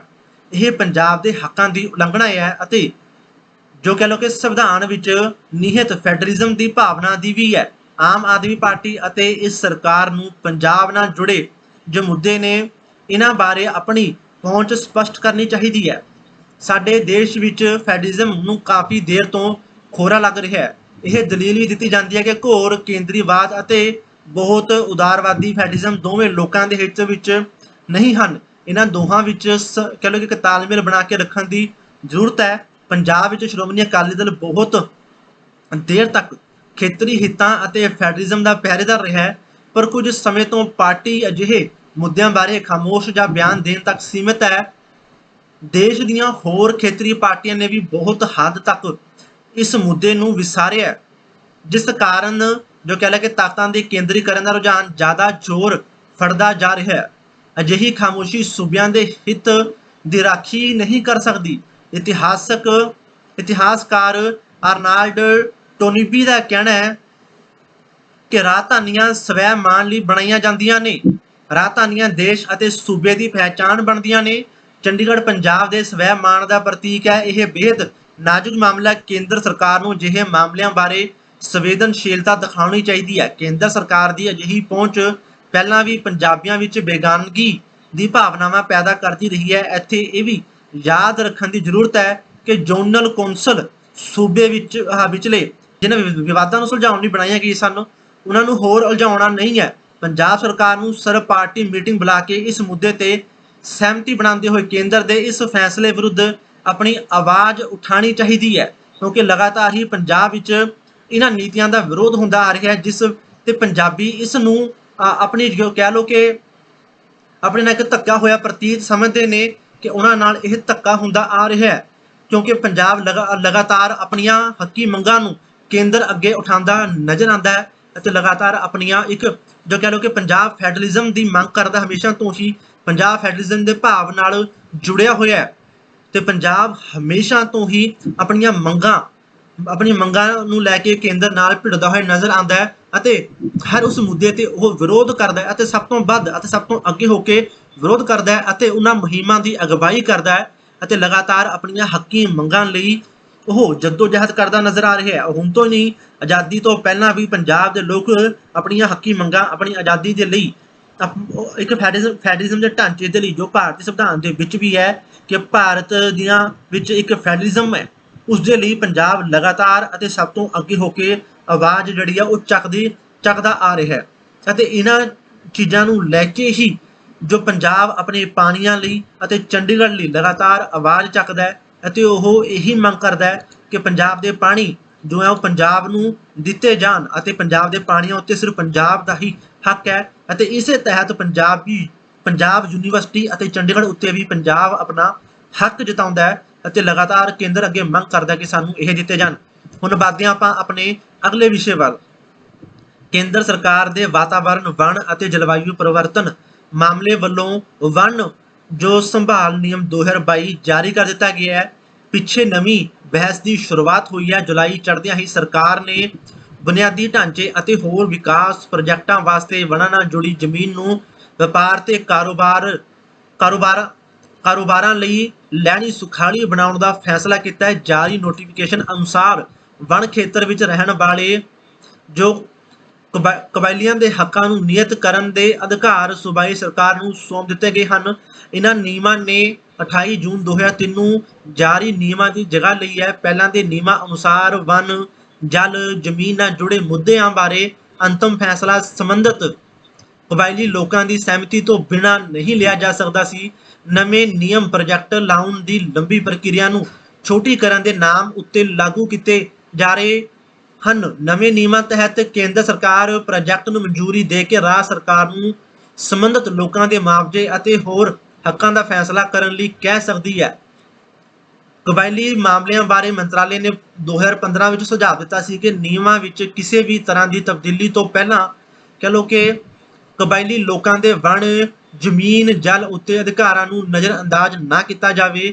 ਮਾਹਰਾਂ ਦਾ ਮੰਨਣਾ ਕਿ ਜੇਕਰ ਪ੍ਰੋਜੈਕਟਾਂ ਨੂੰ ਕੇਂਦਰ ਅਤੇ ਰਾਜ ਸਰਕਾਰ ਵੱਲੋਂ ਮਨਜ਼ੂਰੀ ਦੇਣ ਪਿੱਛੋਂ ਗ੍ਰਾਮ ਸਭਾ ਵਿੱਚ ਲਿਆਂਦਾ ਜਾਂਦਾ ਹੈ ਤਾਂ ਗ੍ਰਾਮ ਸਭਾ ਅਤੇ ਅਪ੍ਰਸੰਗਿਕ ਹੋ ਕੇ ਰਹਿ ਜਾਵੇਗੀ। ਸਰਕਾਰੀ ਅਧਿਕਾਰੀ ਦਬਾਅ ਪਾ ਕੇ ਗ੍ਰਾਮ ਸਭਾਵਾਂ ਤੋਂ ਫੈਸਲੇ ਕਰਵਾ ਲੈਣਗੇ। ਕਬਾਲੀਆਂ ਦੇ ਜਲ, ਵਨ, ਜ਼ਮੀਨ ਉੱਤੇ ਹੱਕਾਂ ਦੇ ਮਾਮਲੇ ਵਿੱਚ ਉੜੀਸਾ ਦੀ ਜੋ ਕਹਿ ਲਓ ਕਿ ਇੱਕ ਨਿਆਮਗਿਰੀ ਪਹਾੜੀ ਦੀ ਮਿਸਾਲ ਮਹੱਤਵਪੂਰਨ ਹੈ। ਸੁਪਰੀਮ ਕੋਰਟ ਨੇ ਇੱਕ ਵੱਡੇ ਕਾਰਪੋਰੇਟ ਘਰਾਣੇ ਨੂੰ ਕੇਂਦਰ ਅਤੇ ਸੂਬਾ ਸਰਕਾਰ ਦੀ ਸਹਿਮਤੀ ਨਾਲ ਦਿੱਤੀ ਗਈ ਜ਼ਮੀਨ ਵਿੱਚੋਂ ਖਣਿਜ ਪਦਾਰਥਾਂ ਜੋ ਕੱਢਣ ਤੋਂ ਪਹਿਲਾਂ ਸੰਬੰਧਿਤ ਪਿੰਡਾਂ ਦੀਆਂ ਗ੍ਰਾਮ ਸਭਾਵਾਂ ਦੀ ਮਨਜ਼ੂਰੀ ਲੈਣ ਦਾ ਹੁਕਮ ਦਿੱਤਾ ਸੀ। ਗ੍ਰਾਮ ਸਭਾਵਾਂ ਨੇ ਜੋ ਸਰਕਾਰ ਅਤੇ ਕਾਰਪੋਰੇਟ ਅਧਿਕਾਰੀਆਂ ਦੀ ਕਹਿ ਲਓ ਕਿ ਸਾਂਝੇਦਾਰੀ ਦੇ ਬਾਵਜੂਦ ਸਰਕਾਰੀ ਤਰਵੀਜ ਨੂੰ ਪ੍ਰਵਾਨ ਨਹੀਂ ਕੀਤਾ ਸੀ। ਪਰ ਇਹ ਜੋ ਫੈਸਲੇ ਨੇ ਕਿੰਨੇ ਕੁ ਕਾਰਗਰ ਸਾਬਤ ਹੋ ਸਕਦੇ ਨੇ, ਇਹ ਤਾਂ ਆਪਾਂ ਨੂੰ ਪਤਾ ਹੀ ਹੈ ਕਿ ਕਿਸ ਤਰੀਕੇ ਨਾਲ ਭਾਰਤ ਹੋਵੇ ਜਾਂ ਪੰਜਾਬ ਵਿੱਚ ਜੋ ਹੈ ਸਿਸਟਮ ਚੱਲਦਾ ਹੈ। ਜਿਹੇ ਜਿਹੇ ਸਿਸਟਮ ਚੱਲਦੇ ਨੇ, ਕੀ ਕੁਝ ਇਹਨਾਂ ਨਿਕਲ ਕੇ ਸਾਹਮਣੇ ਆਵੇਗਾ, ਇਹ ਤਾਂ ਕੋਈ ਲੁਕੀ ਹੋਈ ਚੀਜ਼ ਨਹੀਂ ਹੈ। ਹੁਣ ਵੱਧਦੇ ਹਾਂ ਆਪਾਂ ਆਪਣੇ ਅਗਲੇ ਵਿਸ਼ੇ ਵੱਲ। ਸੋਮਵਾਰ ਇੱਕ ਕੇਸ ਨੇ ਫੈਸਲੇ ਵਿੱਚ ਸੁਪਰੀਮ ਕੋਰਟ ਨੇ ਕੇਂਦਰ ਸਰਕਾਰ ਨੂੰ ਕਿਹਾ ਕਿ ਉਹ ਪੁਲਿਸ ਦੇ ਤਫਤੀਸ਼ ਕਰਨ ਵਾਲੀਆਂ ਏਜੰਸੀਆਂ ਲਈ ਅਜਿਹਾ ਕਾਨੂੰਨ ਬਣਾਉਣ ਬਾਰੇ ਵਿਚਾਰ ਕਰੇ ਜਿਸ ਤਹਿਤ ਉਹਨਾਂ ਦੁਆਰਾ ਕੀਤੀਆਂ ਜਾਂਦੀਆਂ ਅੰਧਾਧੁੰਦ ਗ੍ਰਿਫਤਾਰੀਆਂ ਦੇ ਰੁਝਾਨਾਂ ਨੂੰ ਠੱਲ ਪਾਈ ਜਾ ਸਕੇ। ਜਸਟਿਸ ਸੂਰਿਆਕਾਂਤ ਕੌਲ ਨੇ SM ਸੁੰਦਰੇਸ਼ ਤੇ ਆਧਾਰਿਤ ਬੈਂਚ ਨੇ ਟਿੱਪਣੀ ਕੀਤੀ ਕਿ ਬੇਮੁਹਾਰ ਗ੍ਰਿਫਤਾਰੀਆਂ ਕਰਨ ਵਿੱਚ ਇਹ ਪ੍ਰਭਾਵ ਜਾ ਰਿਹਾ ਜਿਵੇਂ ਦੇਸ਼ ਫੁੱਲ ਸਟੇਟ ਅਤੇ ਰਿਆਸਤ ਹੋਵੇ। ਪੱਛਮੀ ਯੂਰਪ ਵਿੱਚ ਇਹ ਸ਼ਬਦ ਅਜਿਹੀ ਰਿਆਸਤ ਰਾਜ ਪ੍ਰਬੰਧ ਲਈ ਵਰਤੇ ਜਾਂਦੇ ਨੇ ਜਿਸ ਵਿੱਚ ਰਿਆਸਤ ਸਰਕਾਰ, ਸਟੇਟ ਪੁਲਿਸ ਅਤੇ ਹੋਰ ਤਫਤੀਸ਼ਾਂ ਕਰਨ ਵਾਲੀਆਂ ਏਜੰਸੀਆਂ ਦੀ ਲੋੜ ਤੋਂ ਜ਼ਿਆਦਾ ਵਰਤੋਂ ਕਰਦੀ ਅਤੇ ਵਿਚਾਰਾਂ ਦੇ ਪ੍ਰਗਟਾਵੇ ਤੇ ਪਾਬੰਦੀ ਲਾਉਂਦੀ ਹੈ। ਜਰਮਨੀ ਵਿੱਚ ਪੋਲੀਜਾਈਸ ਟਾਟ ਨਾਮ ਹੇਠ ਵਿਕਸਿਤ ਹੋਇਆ ਇਹ ਸੰਕਲਪ 1930 ਵਿੱਚ ਅੰਗਰੇਜ਼ੀ ਭਾਸ਼ਾ ਵਿੱਚ ਵਰਤਿਆ ਜਾਣ ਲੱਗਿਆ। ਉਹਨਾਂ ਸਮਿਆਂ ਵਿੱਚ ਜਰਮਨੀ ਵਿੱਚ ਉੱਭਰ ਰਹੇ ਨਾਜ਼ੀ ਰਾਜ ਪ੍ਰਬੰਧ ਨੂੰ ਪੁਲਿਸ ਸਟੇਟ ਕਿਹਾ ਜਾਂਦਾ ਸੀ। ਜਸਟਿਸ ਕੋਲ ਤੇ ਜਸਟਿਸ ਸੁੰਦਰੇਸ਼ ਅਨੁਸਾਰ ਜੇਲ੍ਹ ਮੁਕੱਦਮੇ ਭੁਗਤ ਰਹੇ ਕੈਦੀਆਂ ਨਾਲ ਭਰੀਆਂ ਪਈਆਂ ਹਨ। ਸਾਡੇ ਸਾਹਮਣੇ ਪੇਸ਼ ਕੀਤੇ ਗਏ ਅੰਕੜਿਆਂ ਅਨੁਸਾਰ 2/3 ਤੋਂ ਜ਼ਿਆਦਾ ਕੈਦੀ ਅਜਿਹੇ ਹਨ ਜਿਨ੍ਹਾਂ ਦੇ ਕੇਸ ਜੇਰੇ ਅਦਾਲਤ ਹਨ। ਇਹਨਾਂ ਵਿੱਚੋਂ ਵੀ ਬਹੁਤ ਅਜਿਹੇ ਨੇ ਜਿਨ੍ਹਾਂ ਨੂੰ ਉਹਨਾਂ ਵਿਰੁੱਧ ਦਰਜ ਕਰਨ ਯੋਗ ਸ਼ਿਕਾਇਤਾਂ ਹੋਣ ਦੇ ਬਾਵਜੂਦ ਗ੍ਰਿਫਤਾਰੀ ਨਹੀਂ ਸੀ ਕੀਤਾ ਜਾਣਾ ਚਾਹੀਦਾ ਕਿਉਂਕਿ ਉਹਨਾਂ ਕੇਸਾਂ ਵਿੱਚ ਕੁੱਲ ਸਜ਼ਾ 7 ਸਾਲ ਜਾਂ ਉਸ ਤੋਂ ਘੱਟ ਹੈ। ਉਹ ਨਾ ਸਿਰਫ ਗਰੀਬ ਅਤੇ ਅਨਪੜ੍ਹ ਹਨ ਸਗੋਂ ਉਹਨਾਂ ਵਿੱਚ ਔਰਤਾਂ ਵੀ ਸ਼ਾਮਲ ਹਨ। ਕਾਨੂੰਨੀ ਮਾਹਰ ਸਤਿੰਦਰ ਕੁਮਾਰ ਵੱਲੋਂ ਕਿਹਾ ਗਿਆ ਕਿ ਕੇਸ ਵਿੱਚ ਕੀਤੀ ਇਸ ਟਿੱਪਣੀ ਅਤੇ ਸੁਪਰੀਮ ਕੋਰਟ ਦੁਆਰਾ ਕੀਤੇ ਹੋਰ ਕਹਿ ਲਓ ਕਿ ਦਿਸ਼ਾ ਨਿਰਦੇਸ਼ਾਂ ਨੂੰ ਬਹੁਤ ਮਹੱਤਵਪੂਰਨ ਮੰਨ ਰਹੇ ਹਨ। ਸਰਵਉੱਚ ਅਦਾਲਤ ਨੇ ਕਿਹਾ ਕਿ ਪੁਲਿਸ ਤੇ ਤਫਤੀਸ਼ ਕਰਨ ਵਾਲੀਆਂ ਹੋਰ ਏਜੰਸੀਆਂ ਅਦਾਲਤ ਦੁਆਰਾ ਅਰਨੇਸ਼ ਕੁਮਾਰ ਬਨਾਮ ਸਟੇਟ ਆਫ ਬਿਹਾਰ ਕੇਸ ਵਿੱਚ ਦਿੱਤੇ ਗਏ ਦਿਸ਼ਾ ਨਿਰਦੇਸ਼ਾਂ ਦੀ ਪਰਵਾਹ ਕੀਤੇ ਬਗੈਰ CRPC ਦੀਆਂ ਧਾਰਾਵਾਂ 41-41A ਦੀ ਉਲੰਘਣਾ ਕਰਦਿਆਂ ਬੇਮੁਹਾਰੀ ਗ੍ਰਿਫਤਾਰੀਆਂ ਕਰਦੀਆਂ ਹਨ। ਸੁਪਰੀਮ ਕੋਰਟ ਨੇ ਦੁਹਰਾਇਆ ਕਿ ਜ਼ਮਾਨਤ ਦੇਣ ਅਤੇ ਜੇਲ੍ਹ ਬਹੁਤ ਜ਼ਰੂਰਤ ਪੈਣ ਤੇ ਭੇਜਣ ਦੇ ਅਸੂਲ ਦੀ ਪਾਲਣਾ ਕੀਤੀ ਜਾਣੀ ਚਾਹੀਦੀ ਹੈ। ਅਦਾਲਤ ਅਨੁਸਾਰ ਇਹ ਸਿਧਾਂਤ ਸੰਵਿਧਾਨ ਦੀ ਧਾਰਾ 21 ਦੀ ਬੁਨਿਆਦ ਹੈ। ਇਹ ਧਾਰਾ ਨਾਗਰਿਕਾਂ ਦੇ ਜੀਵਨ ਦੀ ਸੁਰੱਖਿਆ ਅਤੇ ਨਿੱਜੀ ਆਜ਼ਾਦੀ ਨੂੰ ਯਕੀਨੀ ਬਣਾਉਣ ਦੇ ਮੌਲਿਕ ਅਧਿਕਾਰਾਂ ਨਾਲ ਸੰਬੰਧਿਤ ਹੈ। ਅਦਾਲਤ ਨੇ ਕਿਹਾ ਕਿ ਸਰਕਾਰ ਨੂੰ ਇੰਗਲੈਂਡ ਦੀ ਤਰਜ਼ ਤੇ ਭਾਰਤ ਵਿੱਚ ਵੀ ਜ਼ਮਾਨਤ ਦੇਣ ਬਾਰੇ ਕਾਨੂੰਨ ਬਣਾਉਣ ਬਾਰੇ ਵਿਚਾਰ ਕਰਨੀ ਚਾਹੀਦੀ ਹੈ। ਤੁਹਾਨੂੰ ਦੱਸ ਦਈਏ ਕਿ ਪਿਛਲੇ ਲੰਬੇ ਸਮਿਆਂ ਤੋਂ ਜੋ ਗ੍ਰਿਫਤਾਰੀਆਂ ਬਹੁਤ ਜਲਦ ਹੋ ਜਾਂਦੀਆਂ ਸਨ, ਜੋ ਇੱਕ ਸਿਸਟਮ ਚੱਲਦਾ ਪਿਆ ਹੈ, ਜੋ ਜਾਂਚ ਏਜੰਸੀਆਂ ਜਾਂ ਫਿਰ ਪੁਲਿਸ ਪ੍ਰਸ਼ਾਸਨ ਹੈ ਉਹ ਆਪਣੇ ਹਿਸਾਬ ਨਾਲ ਜਿਸ ਤਰੀਕੇ ਨਾਲ ਗ੍ਰਿਫਤਾਰੀਆਂ ਕਰ ਲੈਂਦਾ ਉਸ ਦੇ ਉੱਤੇ ਜੋ ਕਹਿ ਲਓ ਕਿ ਸੁਪਰੀਮ ਕੋਰਟ ਦਾ ਇਹ ਆਰਡਰ ਆਇਆ ਹੈ ਕਿ ਇਸ ਦੇ ਉੱਤੇ ਮੋਦੀ ਸਰਕਾਰ ਨੂੰ ਕੋਈ ਕਾਨੂੰਨ ਜਾਂ ਕੋਈ ਇੱਦਾਂ ਦੀ ਵਿਵਸਥਾ ਬਣਾਉਣੀ ਚਾਹੀਦੀ ਹੈ ਜਿਸ ਨਾਲ ਇਸ ਤਰੀਕੇ ਨਾਲ ਬਹੁਤੀਆਂ ਗ੍ਰਿਫਤਾਰੀਆਂ ਨਾ ਹੋ ਸਕਣ ਕਿਉਂਕਿ ਪਹਿਲਾਂ ਹੀ ਜੇਲ੍ਹਾਂ ਭਰੀਆਂ ਹੋਈਆਂ ਨੇ ਇਸ ਤਰੀਕੇ ਦੇ ਨਾਲ ਲੋਕਾਂ ਦੇ ਵੱਲੋਂ, ਜਿਨ੍ਹਾਂ ਵਿੱਚ ਬਹੁਤ ਵੱਡੀ ਗਿਣਤੀ ਵਿੱਚ ਸਿਰਫ ਮਰਦ ਹੀ ਨਹੀਂ ਬਲਕਿ ਔਰਤਾਂ ਵੀ ਸ਼ਾਮਲ ਨੇ। ਤੇ ਹੁਣ ਆਪਾਂ ਵੱਧਦੇ ਹਾਂ ਆਪਣੀ ਅਗਲੀ ਤੇ ਵੱਡੀ ਖਬਰ ਦੇ ਵੱਲ। ਆਪਾਂ ਗੱਲ ਕਰਾਂਗੇ ਸ਼੍ਰੀਲੰਕਾ ਦੀ। ਸ਼੍ਰੀਲੰਕਾ ਦੇ ਵਿੱਚ ਜੋ ਹਾਲਾਤ ਬਣੇ ਹੋਏ ਨੇ ਉਹਨਾਂ ਉੱਤੇ ਆਪਾਂ ਚਰਚਾ ਕਰਦੇ ਹਾਂ। ਸ਼੍ਰੀਲੰਕਾ ਵਿੱਚ ਲੋਕਾਂ ਦਾ ਰੋਹ ਜੋ ਹੱਦਾਂ ਬੰਨੇ ਤੋੜ ਕੇ ਸਾਹਮਣੇ ਆਇਆ ਹੈ। ਸ਼ਨੀਵਾਰ ਰਾਜਧਾਨੀ ਜੋ ਕੋਲੰਬੋ ਵਿੱਚ ਮੁਜ਼ਾਹਰਾ ਕਰ ਰਹੇ ਲੋਕ ਪੁਲਿਸ ਦੇ ਲਗਾਏ ਬੈਰੀਕੇਡ ਤੋੜ ਕੇ ਰਾਸ਼ਟਰਪਤੀ ਨਿਵਾਸ ਵਿੱਚ ਦਾਖਲ ਹੋ ਗਏ। ਫੌਜ ਅਤੇ ਪੁਲਿਸ ਦੇ ਤਾਇਨਾਤ ਕੀਤੇ ਦਸਤੇ ਬੇਵਸ਼ ਹੋ ਕੇ ਰਹਿ ਗਏ। ਰਾਸ਼ਟਰਪਤੀ ਨੇ ਰਾਸ਼ਟਰਪਤੀ ਭਵਨ ਛੱਡ ਕੇ ਸ਼੍ਰੀਲੰਕਾ ਦੀ ਜਲ ਸੈਨਾ ਦੇ ਜਹਾਜ਼ ਵਿੱਚ ਸ਼ਰਨ ਲਈ। ਪ੍ਰਧਾਨ ਮੰਤਰੀ ਨੂੰ ਵੀ ਸੁਰੱਖਿਅਤ ਥਾਂ ਤੇ ਰੱਖਿਆ ਗਿਆ ਹੈ। ਹਜ਼ਾਰਾਂ ਲੋਕਾਂ ਨੇ ਇਸ ਮੁਜ਼ਾਹਰੇ ਵਿੱਚ ਹਿੱਸਾ ਲਿਆ ਹੈ। ਪੁਲਿਸ ਤੇ ਫੌਜ ਦੇ ਕਰਮਚਾਰੀਆਂ ਸਮੇਤ 35 ਤੋਂ ਵੱਧ ਲੋਕ ਝੜਪ ਵਿੱਚ ਜ਼ਖਮੀ ਹੋਏ। ਪ੍ਰਦਰਸ਼ਨਕਾਰੀਆਂ ਨੇ ਪ੍ਰਧਾਨ ਮੰਤਰੀ ਦੇ ਨਿੱਜੀ ਘਰ ਨੂੰ ਅੱਗ ਤੱਕ ਲਗਾ ਦਿੱਤੀ। ਸ੍ਰੀਲੰਕਾ ਕਈ ਮਹੀਨਿਆਂ ਤੋਂ ਆਰਥਿਕ ਸੰਕਟ ਦਾ ਸਾਹਮਣਾ ਕਰ ਰਿਹਾ ਹੈ। ਦੇਸ਼ ਵਿੱਚ ਭੋਜਨ, ਡੀਜ਼ਲ, ਪੈਟਰੋਲ, ਦਵਾਈਆਂ ਦੀ ਬਹੁਤ ਵੱਡੀ ਕਹਿ ਲਓ ਕਿ ਕਮੀ ਆ ਚੁੱਕੀ ਹੈ। ਮਹਿੰਗਾਈ ਸਿਖਰ ਤੇ ਪਹੁੰਚ ਚੁੱਕੀ ਹੈ। ਵਿਦੇਸ਼ੀ ਕਰੰਸੀ ਦੇ ਭੰਡਾਰ ਖਾਲੀ ਹੋ ਚੁੱਕੇ ਨੇ। ਦੇਸ਼ ਦਿਵਾਲੀਆ ਹੋਣ ਦੇ ਕੰਢੇ ਤੇ ਹੈ। ਸ੍ਰੀਲੰਕਾ ਦੇ ਇਕੱਲੇ ਚੀਨ ਦਾ 3.5 ਬਿਲੀਅਨ ਡਾਲਰ ਦਾ ਕਰਜ਼ਾ ਹੈ, ਜਦਕਿ ਵਿਸ਼ਵ ਪੱਧਰ ਤੇ ਪੈਸਾ ਲਾਉਣ ਵਾਲੇ ਫੰਡਾਂ ਦਾ ਕਰਜ਼ਾ ਕਈ ਗੁਣਾ ਵੱਧ ਗਿਆ। ਅਜਿਹੇ ਫੰਡਾਂ ਦੇ ਪ੍ਰਬੰਧਕਾਂ ਨੇ ਹੋਰ ਕਰਜ਼ਾ ਦੇਣ ਤੋਂ ਇਨਕਾਰ ਕਰ ਦਿੱਤਾ ਹੈ। ਸ੍ਰੀਲੰਕਾ ਦਾ ਅਰਥਚਾਰਾ ਚੀਨ ਨਾਲ ਡੂੰਘੀ ਤਰ੍ਹਾਂ ਜੁੜਿਆ ਹੋਇਆ ਹੈ। ਕਰਜ਼ਾ ਦੇਣ ਵਾਲੇ ਵੱਡੇ ਅਦਾਰਿਆਂ ਦਾ ਕਹਿਣਾ ਹੈ ਕਿ ਉਹ ਤਦ ਤੱਕ ਹੋਰ ਕਰਜ਼ਾ ਨਹੀਂ ਦੇਣਗੇ ਜਦ ਤੱਕ ਚੀਨ ਉਹਨਾਂ ਕਰਜ਼ਿਆਂ ਦੀ ਵਾਪਸੀ ਦੀ ਗਰੰਟੀ ਨਹੀਂ ਦਿੰਦਾ। ਵਿੱਤੀ ਮਾਹਰਾਂ ਅਨੁਸਾਰ ਸ੍ਰੀਲੰਕਾ ਕੋਲ ਕੌਮਾਂਤਰੀ ਮੁਦਰਾ ਕੋਸ਼ ਨਾਲ ਸਮਝੌਤਾ ਕਰਨ ਤੋਂ ਬਿਨਾਂ ਕੋਈ ਹੋਰ ਰਾਹ ਨਹੀਂ ਹੈ, ਪਰ ਦੇਸ਼ ਦੀ ਸਿਆਸੀ ਆਰਥਿਕਤਾ ਕਾਰਨ ਅਜਿਹਾ ਸਮਝੌਤਾ ਕਰਨਾ ਵੀ ਮੁਸ਼ਕਲ ਹੋ ਸਕਦਾ ਹੈ।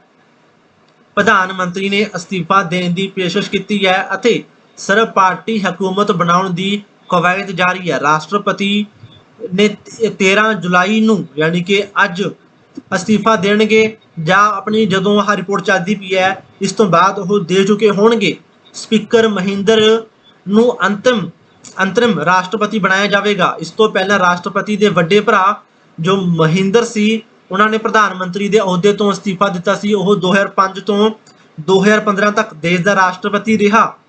ਉਸ ਦਾ ਛੋਟਾ ਭਰਾ ਜੋ ਬਾਸਿਲ ਸੀ ਉਹ ਵਿੱਤ ਮੰਤਰੀ ਸੀ, ਜਿਸ ਨੂੰ 2022 ਵਿੱਚ ਅਸਤੀਫਾ ਦੇਣ ਲਈ ਮਜਬੂਰ ਹੋਣਾ ਪਿਆ। ਪਰਿਵਾਰ ਕਈ ਦਹਾਕਿਆਂ ਤੋਂ ਸੱਤਾ ਤੇ ਕਾਬਜ਼ ਸੀ। ਪਰਿਵਾਰ ਤੇ ਰਿਸ਼ਵਤਖੋਰੀ, ਪਰਿਵਾਰਵਾਦ ਨੂੰ ਵਧਾਉਣ ਅਤੇ ਹਿੰਸਾ ਕਰਨ ਦੇ ਇਲਜ਼ਾਮ ਲੱਗਦੇ ਰਹੇ ਨੇ। ਮੌਜੂਦਾ ਸੰਕਟ ਦੇ 3 ਮੁੱਖ ਕਾਰਨ ਹਨ। 2019 ਵਿੱਚ ਟੈਕਸਾਂ ਵਿੱਚ ਵੱਡੀ ਛੂਟ ਦੇਣਾ, ਕੋਵਿਡ-19 ਦੀ ਮਹਾਮਾਰੀ ਅਤੇ 2021 ਵਿੱਚ ਖੇਤੀਬਾੜੀ ਸਿਰਫ ਜੈਵਿਕ ਢੰਗ ਨਾਲ ਕਰਨ ਦਾ ਫੈਸਲਾ। ਖੇਤੀਬਾੜੀ ਖੇਤਰ ਵਿੱਚ ਕੀਤੇ ਗਏ ਫੈਸਲਿਆਂ ਕਾਰਨ 2021 ਵਿੱਚ ਝੋਨੇ ਦਾ ਝਾੜ ਬਹੁਤ ਜ਼ਿਆਦਾ ਘਟਿਆ ਅਤੇ ਦੇਸ਼ ਨੂੰ ਕਰੋੜਾਂ ਰੁਪਏ ਦਾ ਅਨਾਜ ਦਰਾਮਦ ਕਰਨਾ ਪਿਆ। ਖੇਤੀਬਾੜੀ ਨੂੰ ਮੁੜ ਲਈ ਤੇ ਲਿਆਉਣ ਲਈ ਵਿਸ਼ਵ ਬੈਂਕ ਤੋਂ 700 ਮਿਲੀਅਨ ਡਾਲਰ ਦਾ ਕਰਜ਼ਾ ਉਹਨਾਂ ਨੂੰ ਲੈਣਾ ਪਿਆ। ਅਜਿਹੀ ਨਾਜ਼ੁਕ ਸਥਿਤੀ ਵਿੱਚ ਸਾਰੀਆਂ ਪਾਰਟੀ ਦੀ ਸਾਂਝੀ ਸਰਕਾਰ ਸਿਆਸੀ ਮਜਬੂਰੀ ਪਰ ਆਰਥਿਕਤਾ ਅਤੇ ਅਰਾਜਕਤਾ ਨਾਲ ਜੋ ਕਿ ਇਸ ਤਰ੍ਹਾਂ ਫਸ ਗਏ ਕਿ ਜਿਨ੍ਹਾਂ ਤੋਂ ਬਚਣਾ ਹੁਣ ਸੌਖਾ ਨਹੀਂ ਹੈ। ਸ੍ਰੀਲੰਕਾ ਦੀ ਸਿਆਸਤ ਕਈ ਦਹਾਕਿਆਂ ਤੋਂ ਧਾਰਮਿਕ ਕੱਟੜਤਾ ਦਾ ਸ਼ਿਕਾਰ ਰਹੀ ਹੈ। ਸਿਆਸੀ ਜਮਾਤ ਜਿਸ ਵਿੱਚ ਰਾਜਪਕਸਾ ਅਤੇ ਕੁਝ ਹੋਰ ਪਰਿਵਾਰਾਂ ਦਾ ਦਬਦਬਾ ਹੈ, ਧਾਰਮਿਕ ਕੱਟੜਤਾ ਦੀ ਅੱਗ ਤੇ ਸਿਆਸੀ ਰੋਟੀਆਂ ਸੇਕਦੀ ਰਹੀ। ਹਾਲਾਤ ਸੁਧਾਰਨ ਲਈ ਕੌਮਾਂਤਰੀ ਭਾਈਚਾਰੇ ਦਾ ਦਖਲ ਜ਼ਰੂਰੀ ਹੈ। ਇਸ ਸਮੇਂ ਤਰਜੀਹ ਸਰਕਾਰ ਬਣਾਉਣ ਅਤੇ ਅਮਨ ਕਾਇਮ ਕਰਨ ਨੂੰ ਦੇਣੀ ਚਾਹੀਦੀ ਹੈ। ਸ੍ਰੀਲੰਕਾ ਦੀ ਸੈਨਾ ਦੇ ਮੁਖੀ ਨੇ ਵੀ ਲੋਕਾਂ ਨੂੰ ਸ਼ਾਂਤੀ ਬਣਾਈ ਰੱਖਣ ਦੀ ਅਪੀਲ ਕੀਤੀ ਹੈ। ਸਰਕਾਰ ਬਣਾਉਣਾ ਇਸ ਲਈ ਜ਼ਰੂਰੀ ਹੈ ਕਿ ਸਰਕਾਰ ਦੀ ਅਣਹੋਂਦ ਵਿੱਚ ਆਮ ਨਾਗਰਿਕਾਂ ਕੋਲ ਕੋਈ ਹੱਕ ਨਹੀਂ ਬਚਦੇ। ਉਹਨਾਂ ਨੂੰ ਆਪਣੇ ਹੱਕਾਂ ਲਈ ਜੋ ਕਹਿ ਲਓ ਕਿ ਵੱਧ ਧੱਕਿਆ ਜਾਂਦਾ ਹੈ ਅਤੇ ਲੁਟੇਰੇ ਹਾਵੀ ਹੋ ਜਾਂਦੇ ਨੇ। ਕੌਮਾਂਤਰੀ ਸਹਾਇਤਾ ਪਹੁੰਚਾਉਣ ਲਈ ਵੀ ਕਹਿ ਲਓ ਕਿ ਸਰਕਾਰ ਬਣਾਉਣੀ ਬਹੁਤ ਜ਼ਰੂਰੀ ਹੈ। ਤਾਂ ਅਜਿਹੇ ਹਾਲਾਤ ਨੇ, ਅਜਿਹੇ ਭਿਆਨਕ ਹਾਲਾਤ ਕਹਿ ਲਓ ਕਿ ਉਹ ਬਣ ਚੁੱਕੇ ਨੇ ਸ੍ਰੀਲੰਕਾ ਦੇ ਵਿੱਚ। ਜਿਸ ਤਰੀਕੇ ਦੀ ਖਬਰਾਂ ਉੱਥੋਂ ਸਾਹਮਣੇ ਆ ਰਹੀਆਂ ਨੇ, ਜਿਹਦਾ ਸਭ ਤੋਂ ਵੱਡਾ ਕਾਰਨ ਮੁਫ਼ਤਖੋਰੀ ਅਤੇ ਸਹੀ ਇੱਕ ਡਿਪਲੋਮੈਸੀ ਦਾ ਨਾ ਹੋਣਾ ਹੈ। ਹੁਣ ਆਪਾਂ ਵੱਧਦੇ ਹਾਂ ਆਪਣੇ ਅਗਲੇ ਅਤੇ ਵੱਡੇ ਵਿਸ਼ੇ ਵੱਲ। ਸਰਕਾਰ ਜਦੋਂ ਦੱਸ ਦਈਏ ਕਿ ਸਰਕਾਰ ਨੇ ਜੋ ਇੱਕ ਫੈਸਲਾ ਲਿਆ ਸੀਗਾ ਮੱਤੇਵਾੜ ਜੰਗਲ ਨੂੰ ਲੈ ਕੇ, ਜਿਸ ਤੋਂ ਬਾਅਦ ਕਾਫੀ ਵੱਡਾ ਵਿਵਾਦ ਖੜਾ ਹੋਇਆ ਸੀ। ਸਰਕਾਰ ਨੇ ਲੁਧਿਆਣਾ ਜ਼ਿਲ੍ਹੇ ਦੇ ਪਿੰਡ ਸੇਖੋਵਾਲ ਅਤੇ ਇਲਾਕੇ ਦੀ 955 ਏਕੜ ਸ਼ਾਮਲਾਟ ਜ਼ਮੀਨ ਕਹਿ ਲਓ ਕਿ ਟੈਕਸਟਾਈਲ ਪਾਰਕ ਬਣਾਉਣ ਦੇ ਨਾਮ ਉੱਤੇ ਪਿੰਡ ਦਾ ਲੋਕਾਂ ਦੀ ਇੱਛਾ ਦੇ ਖਿਲਾਫ ਹਾਸਲ ਕਰ ਲਈ ਸੀ। ਉਸੇ ਸਮੇਂ ਤੋਂ ਦਲਿਤ ਪਰਿਵਾਰਾਂ ਨਾਲ ਸੰਬੰਧਿਤ ਪਿੰਡਾਂ ਦੇ ਲੋਕ ਜੱਦੋ-ਜਹਿਦ ਕਰ ਰਹੇ ਹਨ। ਇਹਨਾਂ ਕੋਲ ਇੱਕ ਮਰਲਾ ਵੀ ਜ਼ਮੀਨ ਨਹੀਂ ਹੈ ਅਤੇ ਸ਼ਾਮਲਾਟ ਦੀ ਜ਼ਮੀਨ ਬੋਲੀ ਉੱਤੇ ਲੈ ਕੇ ਖੇਤੀਬਾੜੀ ਅਤੇ ਦੁੱਧ ਪਾ ਕੇ ਗੁਜ਼ਾਰਾ ਕਰਨ ਵਾਲੇ ਇਹ ਪਿੰਡ ਉਜਾੜੇ ਦੀਆਂ ਬਰੂਹਾਂ ਉੱਤੇ ਪਹੁੰਚ ਚੁੱਕੇ ਹੈ। ਇਹ ਜ਼ਮੀਨ ਸਤਲੁਜ ਦੇ ਕੰਢੇ ਅਤੇ ਲਗਭਗ 4200 ਏਕੜ ਵਿੱਚ ਫੈਲੇ ਮੱਤੇਵਾੜਾ ਜੰਗਲ ਦੇ ਨਾਲ ਲੱਗਦੀ ਹੈ। ਇਸ ਲਈ ਪੰਜਾਬ ਦੇ ਵੱਖ-ਵੱਖ ਥਾਵਾਂ ਉੱਤੇ ਕੰਮ ਕਰਦੇ ਵਾਤਾਵਰਣ ਪ੍ਰੇਮੀਆਂ ਨੇ ਇਸ ਮੁੱਦੇ ਨੂੰ ਮੱਤੇਵਾੜ ਜੰਗਲ ਦੇ ਸੰਭਾਵਿਤ ਉਜਾੜੇ ਨਾਲ ਜੋੜ ਕੇ ਅੰਦੋਲਨ ਦੀ ਸ਼ੁਰੂਆਤ ਕੀਤੀ। ਇਸ ਵਕਤ ਆਮ ਆਦਮੀ ਪਾਰਟੀ ਵਿਰੋਧੀ ਧਿਰ ਵਿੱਚ ਸੀ ਅਤੇ ਮੌਜੂਦਾ ਮੁੱਖ ਮੰਤਰੀ, ਵਿਧਾਨ ਸਭਾ ਦੇ ਸਪੀਕਰ ਅਤੇ ਹੋਰ ਆਗੂ ਇਸ ਅੰਦੋਲਨ ਦੀ ਹਮਾਇਤ ਕਰਦੇ ਰਹੇ। ਵਿਧਾਨ ਸਭਾ ਦੇ ਬਜਟ ਇਜਲਾਸ ਦੌਰਾਨ ਟੈਕਸਟਾਈਲ ਪਾਰਕ ਬਣਾਉਣ ਦੀ ਤਜਵੀਜ਼ ਮੁੜ ਬਜਟ ਭਾਸ਼ਣ ਵਿੱਚ ਸੁਣੇ ਜਾਣ ਪਿੱਛੋਂ ਲੋਕਾਂ ਅੰਦਰ ਰੋਸ ਦੀ ਲਹਿਰ ਦੌੜ ਗਈ। ਮੱਤੇਵਾੜਾ ਬਚਾਉਣ ਦੇ ਨਾਮ ਉੱਤੇ ਵੱਖ-ਵੱਖ ਜਥੇਬੰਦੀਆਂ ਉੱਤੇ ਆਧਾਰਿਤ ਪਬਲਿਕ ਐਕਸ਼ਨ ਕਮੇਟੀ ਨੇ 10 ਜੁਲਾਈ ਨੂੰ ਮੱਤੇਵਾੜ ਪਹੁੰਚੋ ਦਾ ਸੱਦਾ ਦਿੱਤਾ। ਇਸ ਸੱਦੇ ਉੱਤੇ ਸਤਲੁਜ ਕੰਢੇ ਇਕੱਠੀਆਂ ਹੋਈਆਂ ਵਿਰੋਧੀ ਪਾਰਟੀਆਂ, ਕਿਸਾਨ ਯੂਨੀਅਨਾਂ, ਵੱਖ-ਵੱਖ ਗੈਰ ਸਰਕਾਰੀ ਏਜੰਸੀਆਂ, ਧਾਰਮਿਕ ਸ਼ਖਸੀਅਤਾਂ ਅਤੇ ਵਿਧਾਨ ਸਭਾ ਦੇ ਇਕੱਠ ਨੇ ਇਸ ਮੁੱਦੇ ਉੱਤੇ ਵਖਰੇਵੇਂ ਭੁਲਾ ਕੇ ਵੱਡੇ ਅੰਦੋਲਨ ਦਾ ਸੰਕੇਤ ਦਿੱਤਾ। ਭਰਮੀ ਹਾਜ਼ਰੀ ਵਾਲੇ ਇਸ ਪ੍ਰੋਗਰਾਮ ਵਿੱਚ ਸਰਕਾਰ ਦੇ ਫੈਸਲੇ ਨੂੰ ਹਰ ਹਾਲਤ ਵਿੱਚ ਵਾਪਸ ਕਰਵਾਉਣ ਦੀ ਪ੍ਰਤੀਬੱਧਤਾ ਦਾ ਐਲਾਨ ਕੀਤਾ ਗਿਆ। ਵਾਤਾਵਰਣ ਦਾ ਮੁੱਦਾ ਮਨੁੱਖੀ ਹੋਂਦ ਨਾਲ ਸੰਬੰਧਿਤ ਹੈ, ਜਿਸ ਬਾਰੇ ਸੰਵੇਦਨਸ਼ੀਲ ਹੋਣਾ ਬੇहद ਜ਼ਰੂਰੀ ਹੈ। ਬੁਲਾਰਿਆਂ ਦਾ ਜ਼ੋਰ ਇਸ ਦੁਆਲੇ ਵੀ ਕੇਂਦਰਿਤ ਰਿਹਾ। ਸੇਖੋਵਾਲ ਪਿੰਡ ਦੇ ਵਾਸੀਆਂ ਨੇ ਇਸ ਸਾਮਲਾ ਜ਼ਮੀਨ ਨੂੰ ਆਬਾਦ ਕੀਤਾ ਹੈ। ਸਾਲਾਂ ਬੱਧੀ ਸੁਪਰੀਮ ਕੋਰਟ ਤੱਕ ਕੇਸ ਲੜਿਆ ਹੈ। ਪਿੰਡ ਵਾਸੀ ਅਧਿਕਾਰੀਆਂ ਉੱਤੇ ਕਰੋਨਾ ਦੇ ਓਲੇ ਹੇਠ ਜਬਰੀ ਰਜਿਸਟਰੀ ਅਤੇ ਇੰਤਕਾਲ ਕਰਵਾਉਣ ਦੇ ਦੋਸ਼ ਲਗਾਉਂਦੇ ਹਨ। ਪਿੰਡ ਵਾਸੀਆਂ ਨੇ ਗ੍ਰਾਮ ਸਭਾ ਦਾ ਵਿਵਾਦਤ ਇਜਲਾਸ ਬੁਲਾ ਕੇ ਫੈਸਲੇ ਕਰਨ ਦੀ ਗੱਲ ਤੋਰੀ ਤਾਂ ਸੱਤਾ ਦੇ ਦਬਾਅ ਹੇਠ BDPO, ਸਕੱਤਰ ਆਦਿ ਪਹੁੰਚਣ ਦੀ ਬਜਾਏ ਪਿੰਡ ਦੀ ਆਬਾਦੀ ਤੋਂ ਵੀ ਵੱਧ ਪੁਲਿਸ ਤਾਇਨਾਤ ਕਰ ਦਿੱਤੀ ਗਈ। ਪੰਜਾਬ ਸਰਕਾਰ ਨੂੰ ਸਮੁੱਚੇ ਮਾਮਲੇ ਦੀ ਪੂਰੀ ਤਰ੍ਹਾਂ ਜਾਂਚ ਕਰਵਾਉਣੀ ਚਾਹੀਦੀ ਹੈ। ਮੁੱਖ ਮੰਤਰੀ ਭਗਵੰਤ ਮਾਨ ਨੇ ਮੱਤੇਵਾੜ ਦੀ ਲੜਾਈ ਲੜ ਰਹੀ PAC ਦੇ ਆਗੂ ਨੂੰ 11 ਜੁਲਾਈ ਨੂੰ ਗੱਲਬਾਤ ਲਈ ਬੁਲਾਇਆ। ਜੇ ਸਰਕਾਰ 11 ਜੁਲਾਈ ਦੀ ਗੱਲਬਾਤ ਲਈ ਬੁਲਾਈ ਸੀ, ਜਿਸ ਤੋਂ ਬਾਅਦ ਇਹ ਮਸਲਾ ਆਪਣੇ ਹੱਲ ਵੱਲ ਵਧਿਆ ਸੀ। ਜੇ ਸਰਕਾਰ ਇਸ ਜ਼ਮੀਨ ਵਿੱਚ ਟੈਕਸਟਾਈਲ ਪਾਰਕ ਜੋ ਸਰਕਾਰ ਵੱਲੋਂ ਨਾ ਬਣਾਉਣ ਦਾ ਫੈਸਲਾ ਕੀਤਾ ਸੀ, ਤਾਂ ਇਹ ਇੱਕ ਬਹੁਤ ਵੱਡਾ ਫੈਸਲਾ ਹੈ, ਜਿਸ ਤੋਂ ਬਾਅਦ ਇਹਨੂੰ ਕਿਹਾ ਜਾ ਸਕਦਾ ਹੈ ਕਿ ਪੰਜਾਬ ਦੇ ਜੋ ਇੱਕ ਵਿਰੋਧ ਖੜਿਆ ਹੋਇਆ ਸੀ ਇਸ ਮੱਤੇਵਾੜ ਜੰਗਲ ਲੈ ਕੇ, ਕਹਿ ਲਓ ਕਿ ਉਹਨਾਂ ਨੂੰ ਇਸਦਾ ਇੱਕ ਫਲ ਉਹਨਾਂ ਨੂੰ ਮਿਲ ਚੁੱਕਿਆ ਹੈ। ਤੇ ਹੁਣ ਆਪਾਂ ਅਗਲੀ ਆਪਣੇ ਇਸ਼ੂ ਵੱਲ ਵਧਦੇ ਹਾਂ, ਜੋ ਹੈ ਜਾਪਾਨ ਤੋਂ। ਜਾਪਾਨ ਦੇ ਵਿੱਚ ਜੋ ਜਾਪਾਨ ਦੇ ਸਾਬਕਾ ਪ੍ਰਧਾਨ ਮੰਤਰੀ ਸੀਗੇ ਸ਼ਿੰਜੋ ਆਬੇ, ਜਿਨ੍ਹਾਂ ਨੂੰ ਗੋਲੀਆਂ ਮਾਰ ਕੇ ਮਾਰ ਦਿੱਤਾ ਗਿਆ ਸੀ। ਹਾਲਾਂਕਿ ਉਹਨਾਂ ਨੂੰ ਗੋਲੀਆਂ ਮਾਰਨ ਤੋਂ ਬਾਅਦ ਭਾਰਤ ਵਿੱਚ ਕਾਫੀ ਜ਼ਿਆਦਾ ਦੁੱਖ ਦਾ ਪ੍ਰਗਟਾਵਾ ਕੀਤਾ ਗਿਆ ਸੀ, ਕਿਉਂਕਿ ਜੋ ਜਾਪਾਨ ਦੇ ਪ੍ਰਧਾਨ ਮੰਤਰੀ ਨੂੰ ਭਾਰਤ ਦਾ ਕਾਫੀ ਕਰੀਬੀ ਮੰਨਿਆ ਜਾਂਦਾ ਰਿਹਾ। ਜਾਪਾਨ ਜੋ ਆਪਾਂ ਦੱਸੀਏ ਕਿ ਜਾਪਾਨ ਦੇ ਸਾਬਕਾ ਪ੍ਰਧਾਨ ਮੰਤਰੀ ਸ਼ਿੰਜੋ ਆਬੇ ਦੀ ਗੋਲੀਆਂ ਮਾਰ ਕੇ ਹੱਤਿਆ ਕਰਨ ਦੇ ਨਾਲ ਜਾਪਾਨ ਦੇ ਲੋਕ ਹਿੰਸਾ ਦੇ ਖਿਲਾਫ ਆਵਾਜ਼ ਉਠਾ ਰਹੇ ਨੇ। ਕਹਿ ਲਓ ਕਿ 70 ਸਾਲਾਂ ਦੇ ਕਰੀਬ ਸੀਗੇ। ਸ਼ਿੰਜੋ ਆਪਣੀ ਪਾਰਟੀ ਦੇ ਉਮੀਦਵਾਰ ਦੀ ਚੋਣ ਰੈਲੀ ਨੂੰ ਸੰਬੋਧਨ ਕਰ ਰਿਹਾ ਸੀ। ਹਥਿਆਰਿਆਂ ਨੇ ਉਸ ਨੂੰ 2 ਗੋਲੀਆਂ ਮਾਰੀਆਂ। ਜਾਪਾਨ ਦੇ ਪ੍ਰਧਾਨ ਮੰਤਰੀ ਫੂਮੀਓ ਨੇ ਰਾਸ਼ਟਰ ਨੂੰ ਸੰਬੋਧਨ ਕਰਦਿਆਂ ਇਸ ਕਾਰਵਾਈ ਨੂੰ ਕਾਇਰਤਾਪੂਰਨ ਕਰਾਰ ਦਿੱਤਾ। ਜਾਪਾਨ ਦੇ ਸੋਸ਼ਲ ਮੀਡੀਆ ਉੱਤੇ ਵੱਡੇ ਪੈਮਾਨੇ ਉੱਤੇ ਇਹ ਪ੍ਰਚਾਰ ਸ਼ੁਰੂ ਹੋਇਆ ਕਿ ਜਾਪਾਨ ਦੇ ਲੋਕ ਜਮਹੂਰੀਅਤ ਚਾਹੁੰਦੇ ਹਨ, ਹਿੰਸਾ ਨਹੀਂ।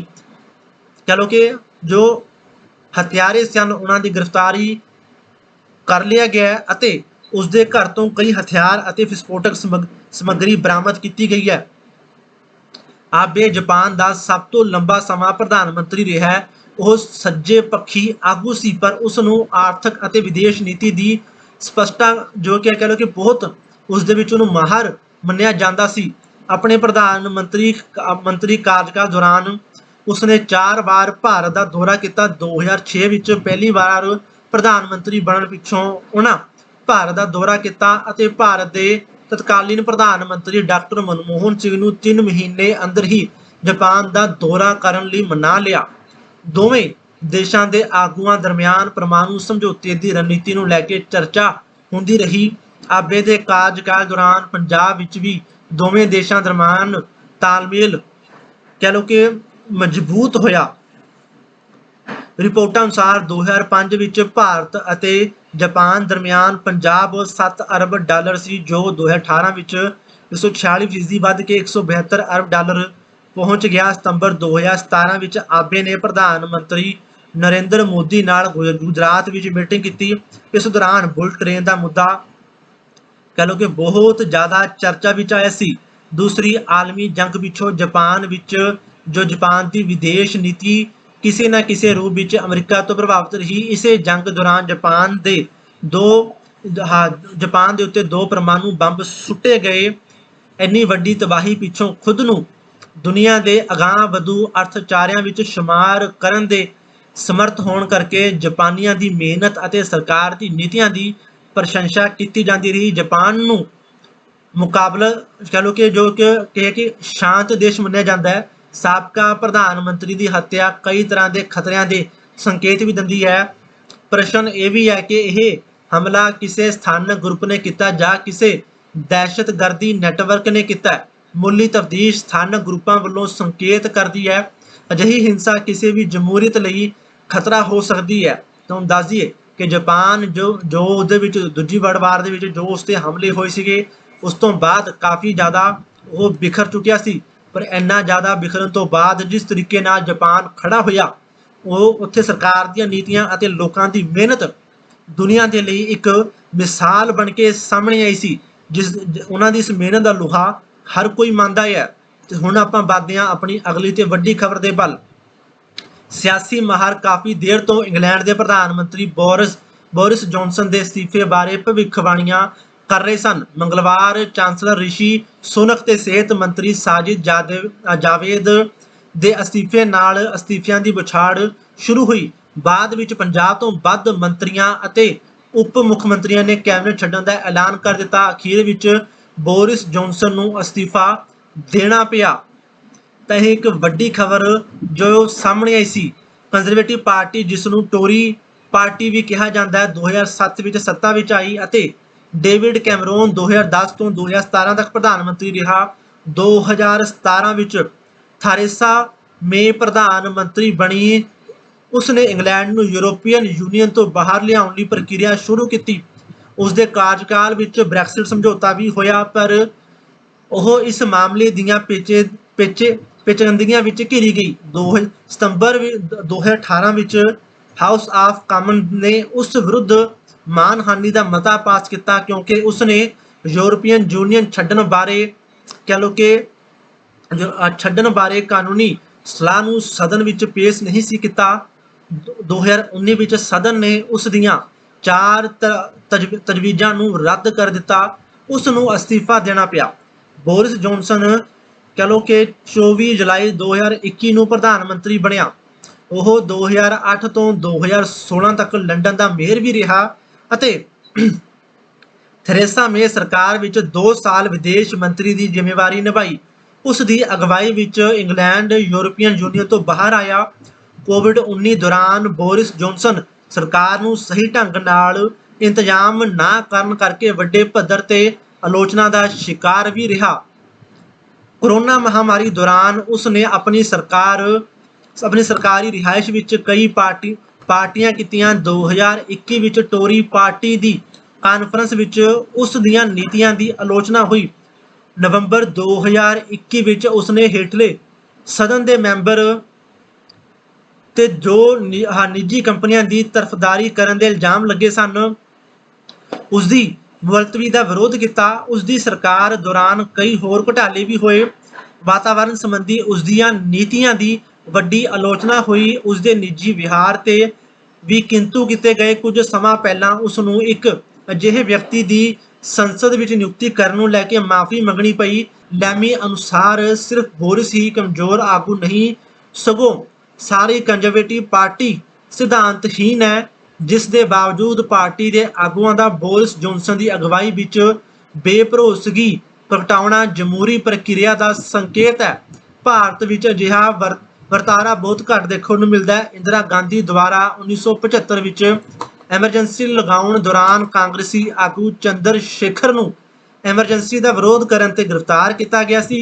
उस समय इंदिरा गांधी कैबिनेट विच minister of state Mohan Dharia ने भी वजारत तो अस्तीफा दिता सी। 1987 विच वीपी सिंह, अरुण सिंह, आरिफ मुहम्मद खान ने कह लो कि बोफोर्स ਅਤੇ कई होर मामलों में विवाद होने ते राजीव गांधी की वजारत तो ਅਸਤੀਫਾ ਦਿੱਤਾ ਸੀ। ਬਾਬਰੀ ਮਸਜਿਦ ਮਾਮਲੇ ਦੇ ਸੰਦਰਭ ਵਿੱਚ 1993 ਵਿੱਚ ਅਰਜਨ ਸਿੰਘ ਨੇ ਪ੍ਰਧਾਨ ਮੰਤਰੀ ਨਰਸਿਮਹਾ ਰਾਓ ਦੀਆਂ ਨੀਤੀਆਂ ਦਾ ਵਿਰੋਧ ਕੀਤਾ। 1994 ਵਿੱਚ ਵਜ਼ਾਰਤ ਤੋਂ ਅਸਤੀਫਾ ਦੇ ਦਿੱਤਾ। ਹੁਣ ਦੇ ਸਮਿਆਂ ਵਿੱਚ ਵਿਰੋਧ ਦੀ ਸੰਭਾਵਨਾ ਲਗਭਗ ਖਤਮ ਹੋ ਚੁੱਕੀ ਹੈ। ਭਾਰਤ ਦੇ ਕੇਂਦਰੀਕਰਨ ਦੀਆਂ ਰੁਚੀਆਂ ਹਾਵੀ ਹਨ। ਅਜਿਹੇ ਸਮਿਆਂ ਵਿੱਚ ਕੰਜ਼ਰਵੇਟਿਵ ਪਾਰਟੀ ਦੇ ਆਗੂ ਦਾ ਆਪਣੇ ਪ੍ਰਧਾਨ ਮੰਤਰੀ ਵਿਰੁੱਧ ਵਿਦਰੋਹ ਕਰਕੇ ਉਸ ਨੂੰ ਅਸਤੀਫਾ ਦੇਣ ਲਈ ਮਜਬੂਰ ਕਰਨਾ ਜਮਹੂਰੀਅਤ ਦੇ ਬੁਨਿਆਦੀ ਸਿਧਾਂਤਾਂ ਨੂੰ ਦ੍ਰਿੜ ਕਰਦਾ ਹੈ। ਪਾਰਟੀ ਨੇ 15 ਕਹਿ ਲਓ ਕਿ ਆਗੂ ਪ੍ਰਧਾਨ ਮੰਤਰੀ ਬਣਨ ਦੇ ਉਮੀਦਵਾਰ ਨੂੰ ਪਾਰਟੀ ਦੇ ਲਗਭਗ 1.5 ਲੱਖ ਮੈਂਬਰ ਨਵਾਂ ਪ੍ਰਧਾਨ ਮੰਤਰੀ ਚੁਣਨ ਦੀ ਪ੍ਰਕਿਰਿਆ ਵਿੱਚ ਹਿੱਸਾ ਲੈਣਗੇ। ਇਸ ਪ੍ਰਕਿਰਿਆ ਵਿੱਚ ਕਈ ਦੌਰਾਂ ਵਿੱਚ ਪੂਰੀ ਹੋਵੇਗੀ। ਹਰ ਦੌਰ ਵਿੱਚ ਘੱਟ ਵੋਟਾਂ ਪ੍ਰਾਪਤ ਕਰਨ ਵਾਲੇ ਆਗੂ ਦੌੜ ਤੋਂ ਬਾਹਰ ਹੋ ਜਾਣਗੇ। ਅਖੀਰਲੇ ਦੌਰ ਦੌਰਾਨ ਅਖੀਰਲੇ 2 ਆਗੂਆਂ ਦੇ ਵਿੱਚੋਂ ਇੱਕ ਨੂੰ ਪ੍ਰਧਾਨ ਮੰਤਰੀ ਚੁਣਿਆ ਜਾਵੇਗਾ। ਤਾਂ ਤੁਹਾਨੂੰ ਦੱਸ ਦਈਏ ਕਿ ਇਹ ਇੱਕ ਸਿਸਟਮ ਹੈ। ਜਦੋਂ ਕਿਸੇ ਡੈਮੋਕ੍ਰੇਸੀ ਦੇ ਵਿੱਚ ਤੁਹਾਨੂੰ ਲੱਗੇ ਕਿ ਤੁਹਾਡਾ ਲੀਡਰ ਸਹੀ ਕੰਮ ਨਹੀਂ ਕਰ ਰਿਹਾ, ਕਹਿੰਦੇ ਕਿ ਇੱਕ ਡੈਮੋਕ੍ਰੇਸੀ ਵਿੱਚ ਮਾਮਲੇ ਸਾਹਮਣੇ ਆਉਂਦੇ ਨੇ ਅਤੇ ਖੁੱਲ੍ਹ ਕੇ ਵਿਰੋਧ ਕੀਤਾ ਜਾਂਦਾ ਹੈ ਅਤੇ ਉਸ ਲੀਡਰ ਨੂੰ ਅਸਤੀਫਾ ਦੇਣਾ ਪੈਂਦਾ ਹੈ ਜਦੋਂ ਉਹ ਆਪਣਾ ਕਹਿ ਲਓ ਕਿ ਡੈਮੋਕ੍ਰੇਸੀ ਦੇ ਵਿੱਚ ਆਪਣਾ ਅਧਿਕਾਰ ਜਿਹੜਾ ਹੁੰਦਾ ਆਧਾਰ ਹੁੰਦਾ ਉਹ ਖੋਹ ਦਿੰਦਾ ਹੈ। ਹੁਣ ਆਪਾਂ ਬਾਤ ਹਾਂ ਆਪਣੇ ਅਗਲੇ ਇਸ਼ੂ ਦੇ ਵਿੱਚ। ਪਿਛਲੇ 3 ਹਫ਼ਤਿਆਂ ਦੌਰਾਨ ਕਹਿ ਲਓ ਕਿ ਇੱਕ ਕੰਪਨੀ ਨੇ ਹਵਾਈ ਜਹਾਜ਼ ਵਿੱਚ ਤਕਨੀਕੀ ਨੁਕਸ ਪੈਣ ਦੀਆਂ 8 ਘਟਨਾਵਾਂ ਹੋਈਆਂ। ਜਨਤਕ ਹਵਾਈਬਾਜ਼ੀ ਡਾਇਰੈਕਟੋਰੇਟ ਜਨਰਲ ਨੇ ਏਅਰਲਾਈਨਸ ਨੂੰ ਕਾਰਨ ਦੱਸੋ ਨੋਟਿਸ ਜਾਰੀ ਕੀਤਾ ਹੈ। ਉਹ ਸੁਰੱਖਿਆ ਸੇਵਾਵਾਂ ਦੇਣ ਵਿੱਚ ਨਾਕਾਮ ਰਹੀ। ਚਲੋ ਕਿ ਸਾਈਪਸ ਜੈਟ ਦੀਆਂ ਕੌਮਾਂਤਰੀ ਉਡਾਨਾਂ ਦੌਰਾਨ ਹਵਾਈ ਜਹਾਜ਼ ਵਿੱਚ ਤਕਨੀਕੀ ਨੁਕਸਾਂ ਕਾਰਨ ਇੱਕ ਹਵਾਈ ਜਹਾਜ਼ ਨੂੰ ਕਰਾਚੀ ਵਿੱਚ ਉਤਾਰਨਾ ਪਿਆ ਅਤੇ ਚੀਨ ਜਾ ਰਹੇ ਜਹਾਜ਼ ਕੋਲਕਾਤਾ ਵਾਪਸ ਪਰਤ ਆਇਆ। DGCA ਦੇ ਨੋਟਿਸ ਅਨੁਸਾਰ ਕੰਪਨੀ ਦਾ ਸੁਰੱਖਿਆ ਮਾਮਲੇ ਵਿੱਚ ਅੰਦਰੂਨੀ ਨਿਗਾਹਬਾਨੀ ਕਰਨ ਦਾ ਪ੍ਰਬੰਧ ਨਕਸ਼ ਹੈ। ਅਪ੍ਰੈਲ 2022 ਵਿੱਚ DGCA ਨੇ ਇਸ ਕੰਪਨੀ ਦੇ 90 ਪਾਇਲਟਾਂ ਨੂੰ ਕਹਿ ਲਓ ਕਿ ਜੋ ਬੋਇੰਗ 737 ਮੈਕਸ ਹਵਾਈ ਜਹਾਜ਼ ਉਡਾਣ ਤੋਂ ਰੋਕ ਦਿੱਤਾ ਸੀ ਕਿਉਂਕਿ ਉਹਨਾਂ ਨੂੰ ਲੋੜੀਂਦੀ ਸਿਖਲਾਈ ਨਹੀਂ ਸੀ ਦਿੱਤੀ ਗਈ।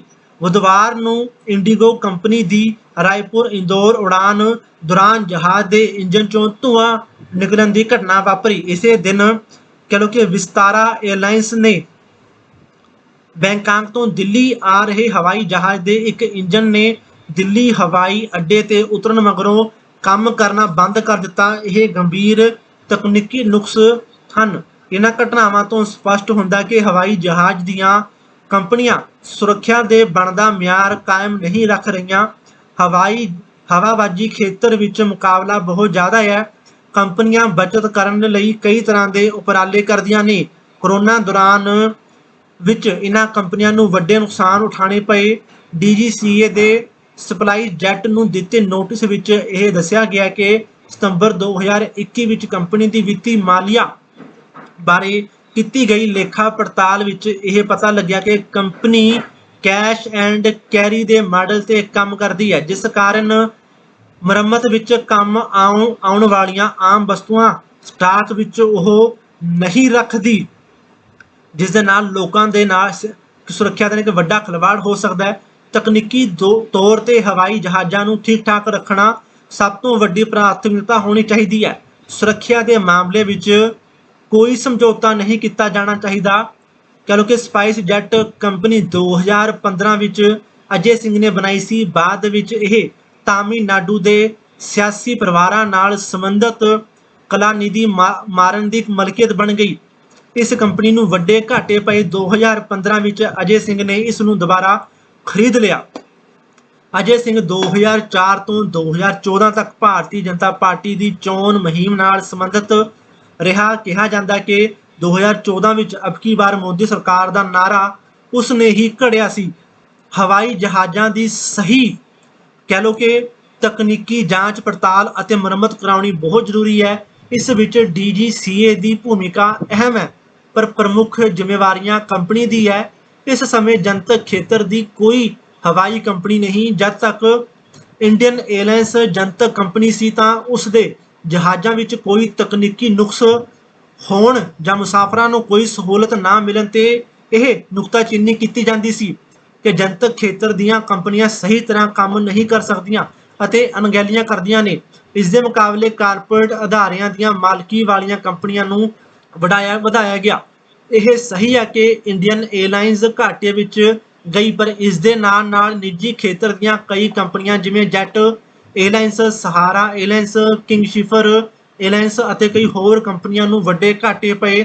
ਨਿੱਜੀ ਖੇਤਰ ਦੀਆਂ ਕੰਪਨੀਆਂ ਦੇ ਜਹਾਜ਼ਾਂ ਵਿੱਚ ਵੀ ਬਾਰ-ਬਾਰ ਤਕਨੀਕੀ ਨੁਕਸ ਪੈਣ ਨਾਲ ਇਹ ਤੱਥ ਦੀ ਪੁਸ਼ਟੀ ਹੁੰਦੀ ਹੈ ਕਿ ਕੰਪਨੀਆਂ ਹਵਾਈ ਜਹਾਜ਼ ਦੀ ਤਕਨੀਕੀ ਕਹਿ ਲਓ ਕਿ ਨਿਰਖ ਪਰਖ ਅਤੇ ਸਾਂਭ ਸੰਭਾਲ ਲਈ ਲੋੜੀਂਦਾ ਖਰਚਾ ਕਰਨ ਤੋਂ ਕੰਨੀ ਕਤਰਾਉਂਦੀਆਂ ਨੇ। ਇਹਨਾਂ ਘਟਨਾਵਾਂ ਕਾਰਨ ਸਪਾਈਸ ਜੈਟ ਕੰਪਨੀ ਦੇ ਸ਼ੇਅਰ ਦੇ ਭਾਅ ਘਟੇ ਅਤੇ ਕੰਪਨੀਆਂ ਨੂੰ ਆਰਥਿਕ ਸੰਕਟ ਦਾ ਸਾਹਮਣਾ ਕਰਨਾ ਪੈ ਜਾਂਦਾ। 2022 ਦੇ ਸ਼ੁਰੂ ਵਿੱਚ ਕੰਪਨੀਆਂ ਦੇ ਸ਼ੇਅਰ ਦੀ ਕੀਮਤ ਕਹਿ ਲਓ ਕਿ 70 ਰੁਪਏ ਪ੍ਰਤੀ ਸ਼ੇਅਰ ਸੀ, ਜਿਹੜੀ ਕਿ ਬੁੱਧਵਾਰ ਘਟ ਕੇ 40 ਰੁਪਏ ਰਹਿ ਗਈ। ਇਹ ਘਟਨਾ ਕੰਪਨੀਆਂ ਦੀਆਂ ਪਾਰਦਰਸ਼ਤਾ ਅਤੇ ਜਵਾਬਦੇਹੀ ਦੀ ਘਾਟ ਨੂੰ ਉਜਾਗਰ ਕਰਦੀਆਂ ਨੇ। ਸਪਾਈਸ ਜੈਟ ਦਾ ਭਾਰਤ ਦੇ ਹਵਾਈ ਖੇਤਰ ਵਿੱਚ ਹਿੱਸਾ 13% ਹੈ। ਅਜਿਹੀ ਕੰਪਨੀਆਂ ਤੋਂ ਉਮੀਦ ਕੀਤੀ ਜਾਂਦੀ ਹੈ ਕਿ ਉਹ ਭਰੋਸੇਯੋਗ ਸੁਰੱਖਿਅਤ ਉਡਾਨਾਂ ਯਕੀਨੀ ਬਣਾਏ। DGCA ਨੂੰ ਜ਼ਿਆਦਾ ਚੇਤਨ ਹੋਣ ਦੀ ਜ਼ਰੂਰਤ ਹੈ। ਤਕਨੀਕੀ ਨੁਕਸ ਦੀਆਂ 8 ਘਟਨਾਵਾਂ ਵਾਪਰਨ ਤੋਂ ਬਾਅਦ ਨੋਟਿਸ ਦੇਣ ਤੋਂ ਇਹ ਪ੍ਰਭਾਵ ਜਾਂਦਾ ਕਿ ਪਹਿਲੀ ਘਟਨਾਵਾਂ ਵੱਲ ਬਹੁਤ ਧਿਆਨ ਨਹੀਂ ਦਿੱਤਾ ਗਿਆ। ਕੇਂਦਰੀ ਹਵਾਬਾਜ਼ੀ ਮੰਤਰਾਲੇ ਨੂੰ ਇਸ ਸੰਬੰਧ ਵਿੱਚ ਹੋਰ ਵੀ ਢੁਕਵੇਂ ਕਦਮ ਚੁੱਕਣੇ ਚਾਹੀਦੇ ਨੇ। ਤਾਂ ਅਜਿਹਾ ਸਭ ਕੁਝ ਸਾਹਮਣੇ ਆਇਆ ਹੈ। ਹੁਣ ਆਪਾਂ ਚੱਲਦੇ ਹਾਂ ਆਪਣੇ ਅਗਲੇ ਅਤੇ ਵੱਡੇ ਮੁੱਦੇ ਦੇ ਵੱਲ, ਜਿੱਦਾਂ ਕਿ ਜੋ ਦਿੱਲੀ ਦੇ ਵਿੱਚ ਆਪ ਦੀ ਸਰਕਾਰ ਹੈ ਅਤੇ ਉਸੇ ਕੇਜਰੀਵਾਲ ਜੋ ਕਿ ਆਮ ਆਦਮੀ ਪਾਰਟੀ ਦੇ ਮੁਖੀ ਨੇ, ਉਹਨਾਂ ਵੱਲੋਂ ਪੰਜਾਬ ਦੇ ਵਿੱਚ ਸਰਕਾਰ ਬਣਾਈ ਗਈ ਹੈ ਅਤੇ ਇਸੇ ਤਹਿਤ ਪੰਜਾਬ ਦੇ ਵਿੱਚ ਆਮ ਆਦਮੀ ਦੀ ਪਾਰਟੀ ਸਰਕਾਰ ਹੈ, ਜਿਸ ਦੇ ਕਹਿ ਲਓ ਕਿ ਮੁਖੀਆ ਨੇ ਅਰਵਿੰਦ ਕੇਜਰੀਵਾਲ। ਹੁਣ ਭਗਵੰਤ ਮਾਨ ਵੱਲੋਂ ਰਾਘਵ ਚੱਡਾ ਨੂੰ ਪੰਜਾਬ ਦਾ ਕਹਿ ਲਓ ਕਿ ਸਰਕਾਰ ਦਾ ਸਲਾਹਕਾਰ ਬਣਾਇਆ ਗਿਆ, ਜਿਸ ਤੋਂ ਬਾਅਦ ਪੰਜਾਬ ਵਿੱਚ ਲਗਾਤਾਰ ਭਗਵੰਤ ਮਾਨ ਦਾ ਵਿਰੋਧ ਹੁੰਦਾ ਨਜ਼ਰ ਆ ਰਿਹਾ ਹੈ। ਇਸ ਵਿਰੋਧ ਤੋਂ ਬਾਅਦ ਕਈ ਤਰ੍ਹਾਂ ਦੇ ਸਵਾਲ ਉੱਠਦੇ ਆ ਰਹੇ ਨੇ, ਜਿੱਦਾਂ ਕਿ ਲੱਖੇ ਸਿਧਾਣਾ ਨੇ ਇਸ ਸੰਬੰਧੀ ਆਵਾਜ਼ ਚੱਕੀ ਸੀ ਅਤੇ ਉਹਨਾਂ ਤੇ ਇਲਜ਼ਾਮ ਇਹ ਲੱਗਿਆ ਕਿ ਲੱਖਾ ਸਿਧਾਣਾ ਨੇ ਜੋ ਇਸ ਗੱਲ ਦਾ ਵਿਰੋਧ ਕੀਤਾ ਸੀਗਾ, ਉਸ ਵਿਰੋਧ ਤੋਂ ਬਾਅਦ ਕਈ ਜੋ ਮੀਡੀਆ ਸੀ, ਸੋਸ਼ਲ ਮੀਡੀਆ ਸੀ, ਉਹਨਾਂ ਨੇ ਲੱਖੇ ਸਿਧਾਣੇ ਦੀ ਜੋ ਪੋਸਟ ਨੂੰ ਸ਼ੇਅਰ ਕੀਤਾ ਸੀ, ਬਾਅਦ ਵਿੱਚ ਉਸ ਪੋਸਟ ਨੂੰ ਡਿਲੀਟ ਕਰ ਦਿੱਤਾ ਗਿਆ। ਅਤੇ ਅਜਿਹੀਆਂ ਕਈ ਘਟਨਾਵਾਂ ਪਹਿਲਾਂ ਵੀ ਆਈਆਂ ਸਨ, ਜਦੋਂ ਸੁਖਪਾਲ ਸਿੰਘ ਖਹਿਰਾ ਵੱਲੋਂ ਇੱਕ ਪ੍ਰੈਸ ਕਾਨਫਰੰਸ ਕੀਤੀ ਗਈ, ਜਿਸ ਦਾ ਉਹਨਾਂ ਨੇ ਇਲਜ਼ਾਮ ਲਗਾਇਆ ਕਿ ਮੀਡੀਆ ਨੇ ਉਹਨਾਂ ਦੀ ਇਸ ਪ੍ਰੈਸ ਕਾਨਫਰੰਸ ਨੂੰ ਕਵਰ ਨਹੀਂ ਕੀਤਾ ਆਮ ਆਦਮੀ ਪਾਰਟੀ ਸਰਕਾਰ ਦੇ ਦਬਾਅ ਤੋਂ ਕਾਰਨ। ਅਤੇ ਲਗਾਤਾਰ ਅਜਿਹੇ ਕਹਿ ਲਓ ਕਿ ਮਾਮਲੇ ਆਮ ਆਦਮੀ ਪਾਰਟੀ ਦੇ ਖਿਲਾਫ ਉੱਠਦੇ ਹੋਏ ਨਜ਼ਰ ਆ ਰਹੇ ਨੇ ਕਿ ਪੰਜਾਬ ਦੇ ਉੱਤੇ ਦਿੱਲੀ ਦਾ ਜਿਹੜਾ ਮਾਡਲ ਹੈ, ਉਸ ਦਾ ਕਬਜ਼ਾ ਹੈ। ਉਹ ਦਿੱਲੀ ਆਪਣੇ ਹਿਸਾਬ ਦੇ ਨਾਲ ਪੰਜਾਬ ਨੂੰ ਚਲਾ ਰਿਹਾ ਹੈ। ਪੰਜਾਬ ਵਿੱਚ ਕਹਿ ਲਓ ਕਿ ਦਿੱਲੀ ਵਾਲੇ ਹੀ ਰਾਜ ਕਰ ਰਹੇ ਨੇ। ਇਹ ਗੱਲਾਂ ਹੁਣ ਆਮ ਉੱਠਣੀਆਂ ਸ਼ੁਰੂ ਹੋ ਗਈਆਂ ਨੇ, ਜਿਸ ਦਾ ਵਿਰੋਧ ਵੀ ਪੰਜਾਬ ਦੇ ਲੋਕਾਂ ਵੱਲੋਂ ਕੀਤਾ ਜਾ ਰਿਹਾ ਹੈ, ਜਿਸ ਦਾ ਵੱਡਾ ਇੱਕ ਸੰਕੇਤ ਦਿੱਤਾ ਜਾਂਦਾ ਕਿ ਲੋਕਾਂ ਜਿੱਦਾਂ ਕਿ ਸੰਗਰੂਰ ਜੋ ਕਿ ਆਮ ਆਦਮੀ ਪਾਰਟੀ ਦੀ ਅਤੇ ਭਗਵੰਤ ਮਾਨ ਦੀ ਸੀਟ ਸੀ ਅਤੇ ਉਸ ਨੂੰ ਕਹਿ ਲਓ ਕਿ ਪੰਜਾਬ ਵਿੱਚ ਆਮ ਆਦਮੀ ਪਾਰਟੀ ਦਾ ਗੜ੍ਹ ਮੰਨਿਆ ਜਾਂਦਾ ਸੀ, ਉੱਥੋਂ ਦੀ ਆਮ ਆਦਮੀ ਪਾਰਟੀ ਹਾਰ ਗਈ, ਜਿਸ ਦੇ ਕਰਕੇ ਜੋ ਪੰਜਾਬ ਦੇ ਵਿੱਚ ਕਿਹਾ ਜਾ ਰਿਹਾ ਕਿ ਇਹ ਲੋਕਾਂ ਨੇ ਸੰਕੇਤ ਦਿੱਤਾ ਆਮ ਆਦਮੀ ਪਾਰਟੀ ਨੂੰ ਕਿ ਪੰਜਾਬ ਦੇ ਵਿੱਚ ਦਿੱਲੀ ਦੇ ਲੋਕਾਂ ਨੂੰ ਹਾਵੀ ਨਾ ਹੋਣ ਦਿੱਤਾ ਜਾਵੇ, ਨਹੀਂ ਤਾਂ ਇਹ ਇੱਕ ਨਮੂਨਾ ਸੰਗਰੂਰ ਵਾਲਿਆਂ ਨੇ ਦਿਖਾਇਆ ਹੈ। ਨਹੀਂ ਤਾਂ ਆਉਂਦੀਆਂ ਵਿਧਾਨ ਸਭਾ ਵਿੱਚ ਆਮ ਆਦਮੀ ਪਾਰਟੀ ਦਾ ਹੋਰ ਬੁਰਾ ਹਾਲ ਹੋ ਜਾਵੇਗਾ ਜੇ ਦਿੱਲੀ ਵਾਲਿਆਂ ਨੇ ਪੰਜਾਬ ਦੇ ਉੱਤੇ ਇਸ ਤਰੀਕੇ ਨਾਲ ਆਪਣੀ ਹਕੂਮਤ ਚਲਾਉਣੀ ਬੰਦ ਨਾ ਕੀਤੀ। ਹੁਣ ਤੁਹਾਡੇ ਤੋਂ ਲਵਾਂਗੇ ਇਜਾਜ਼ਤ।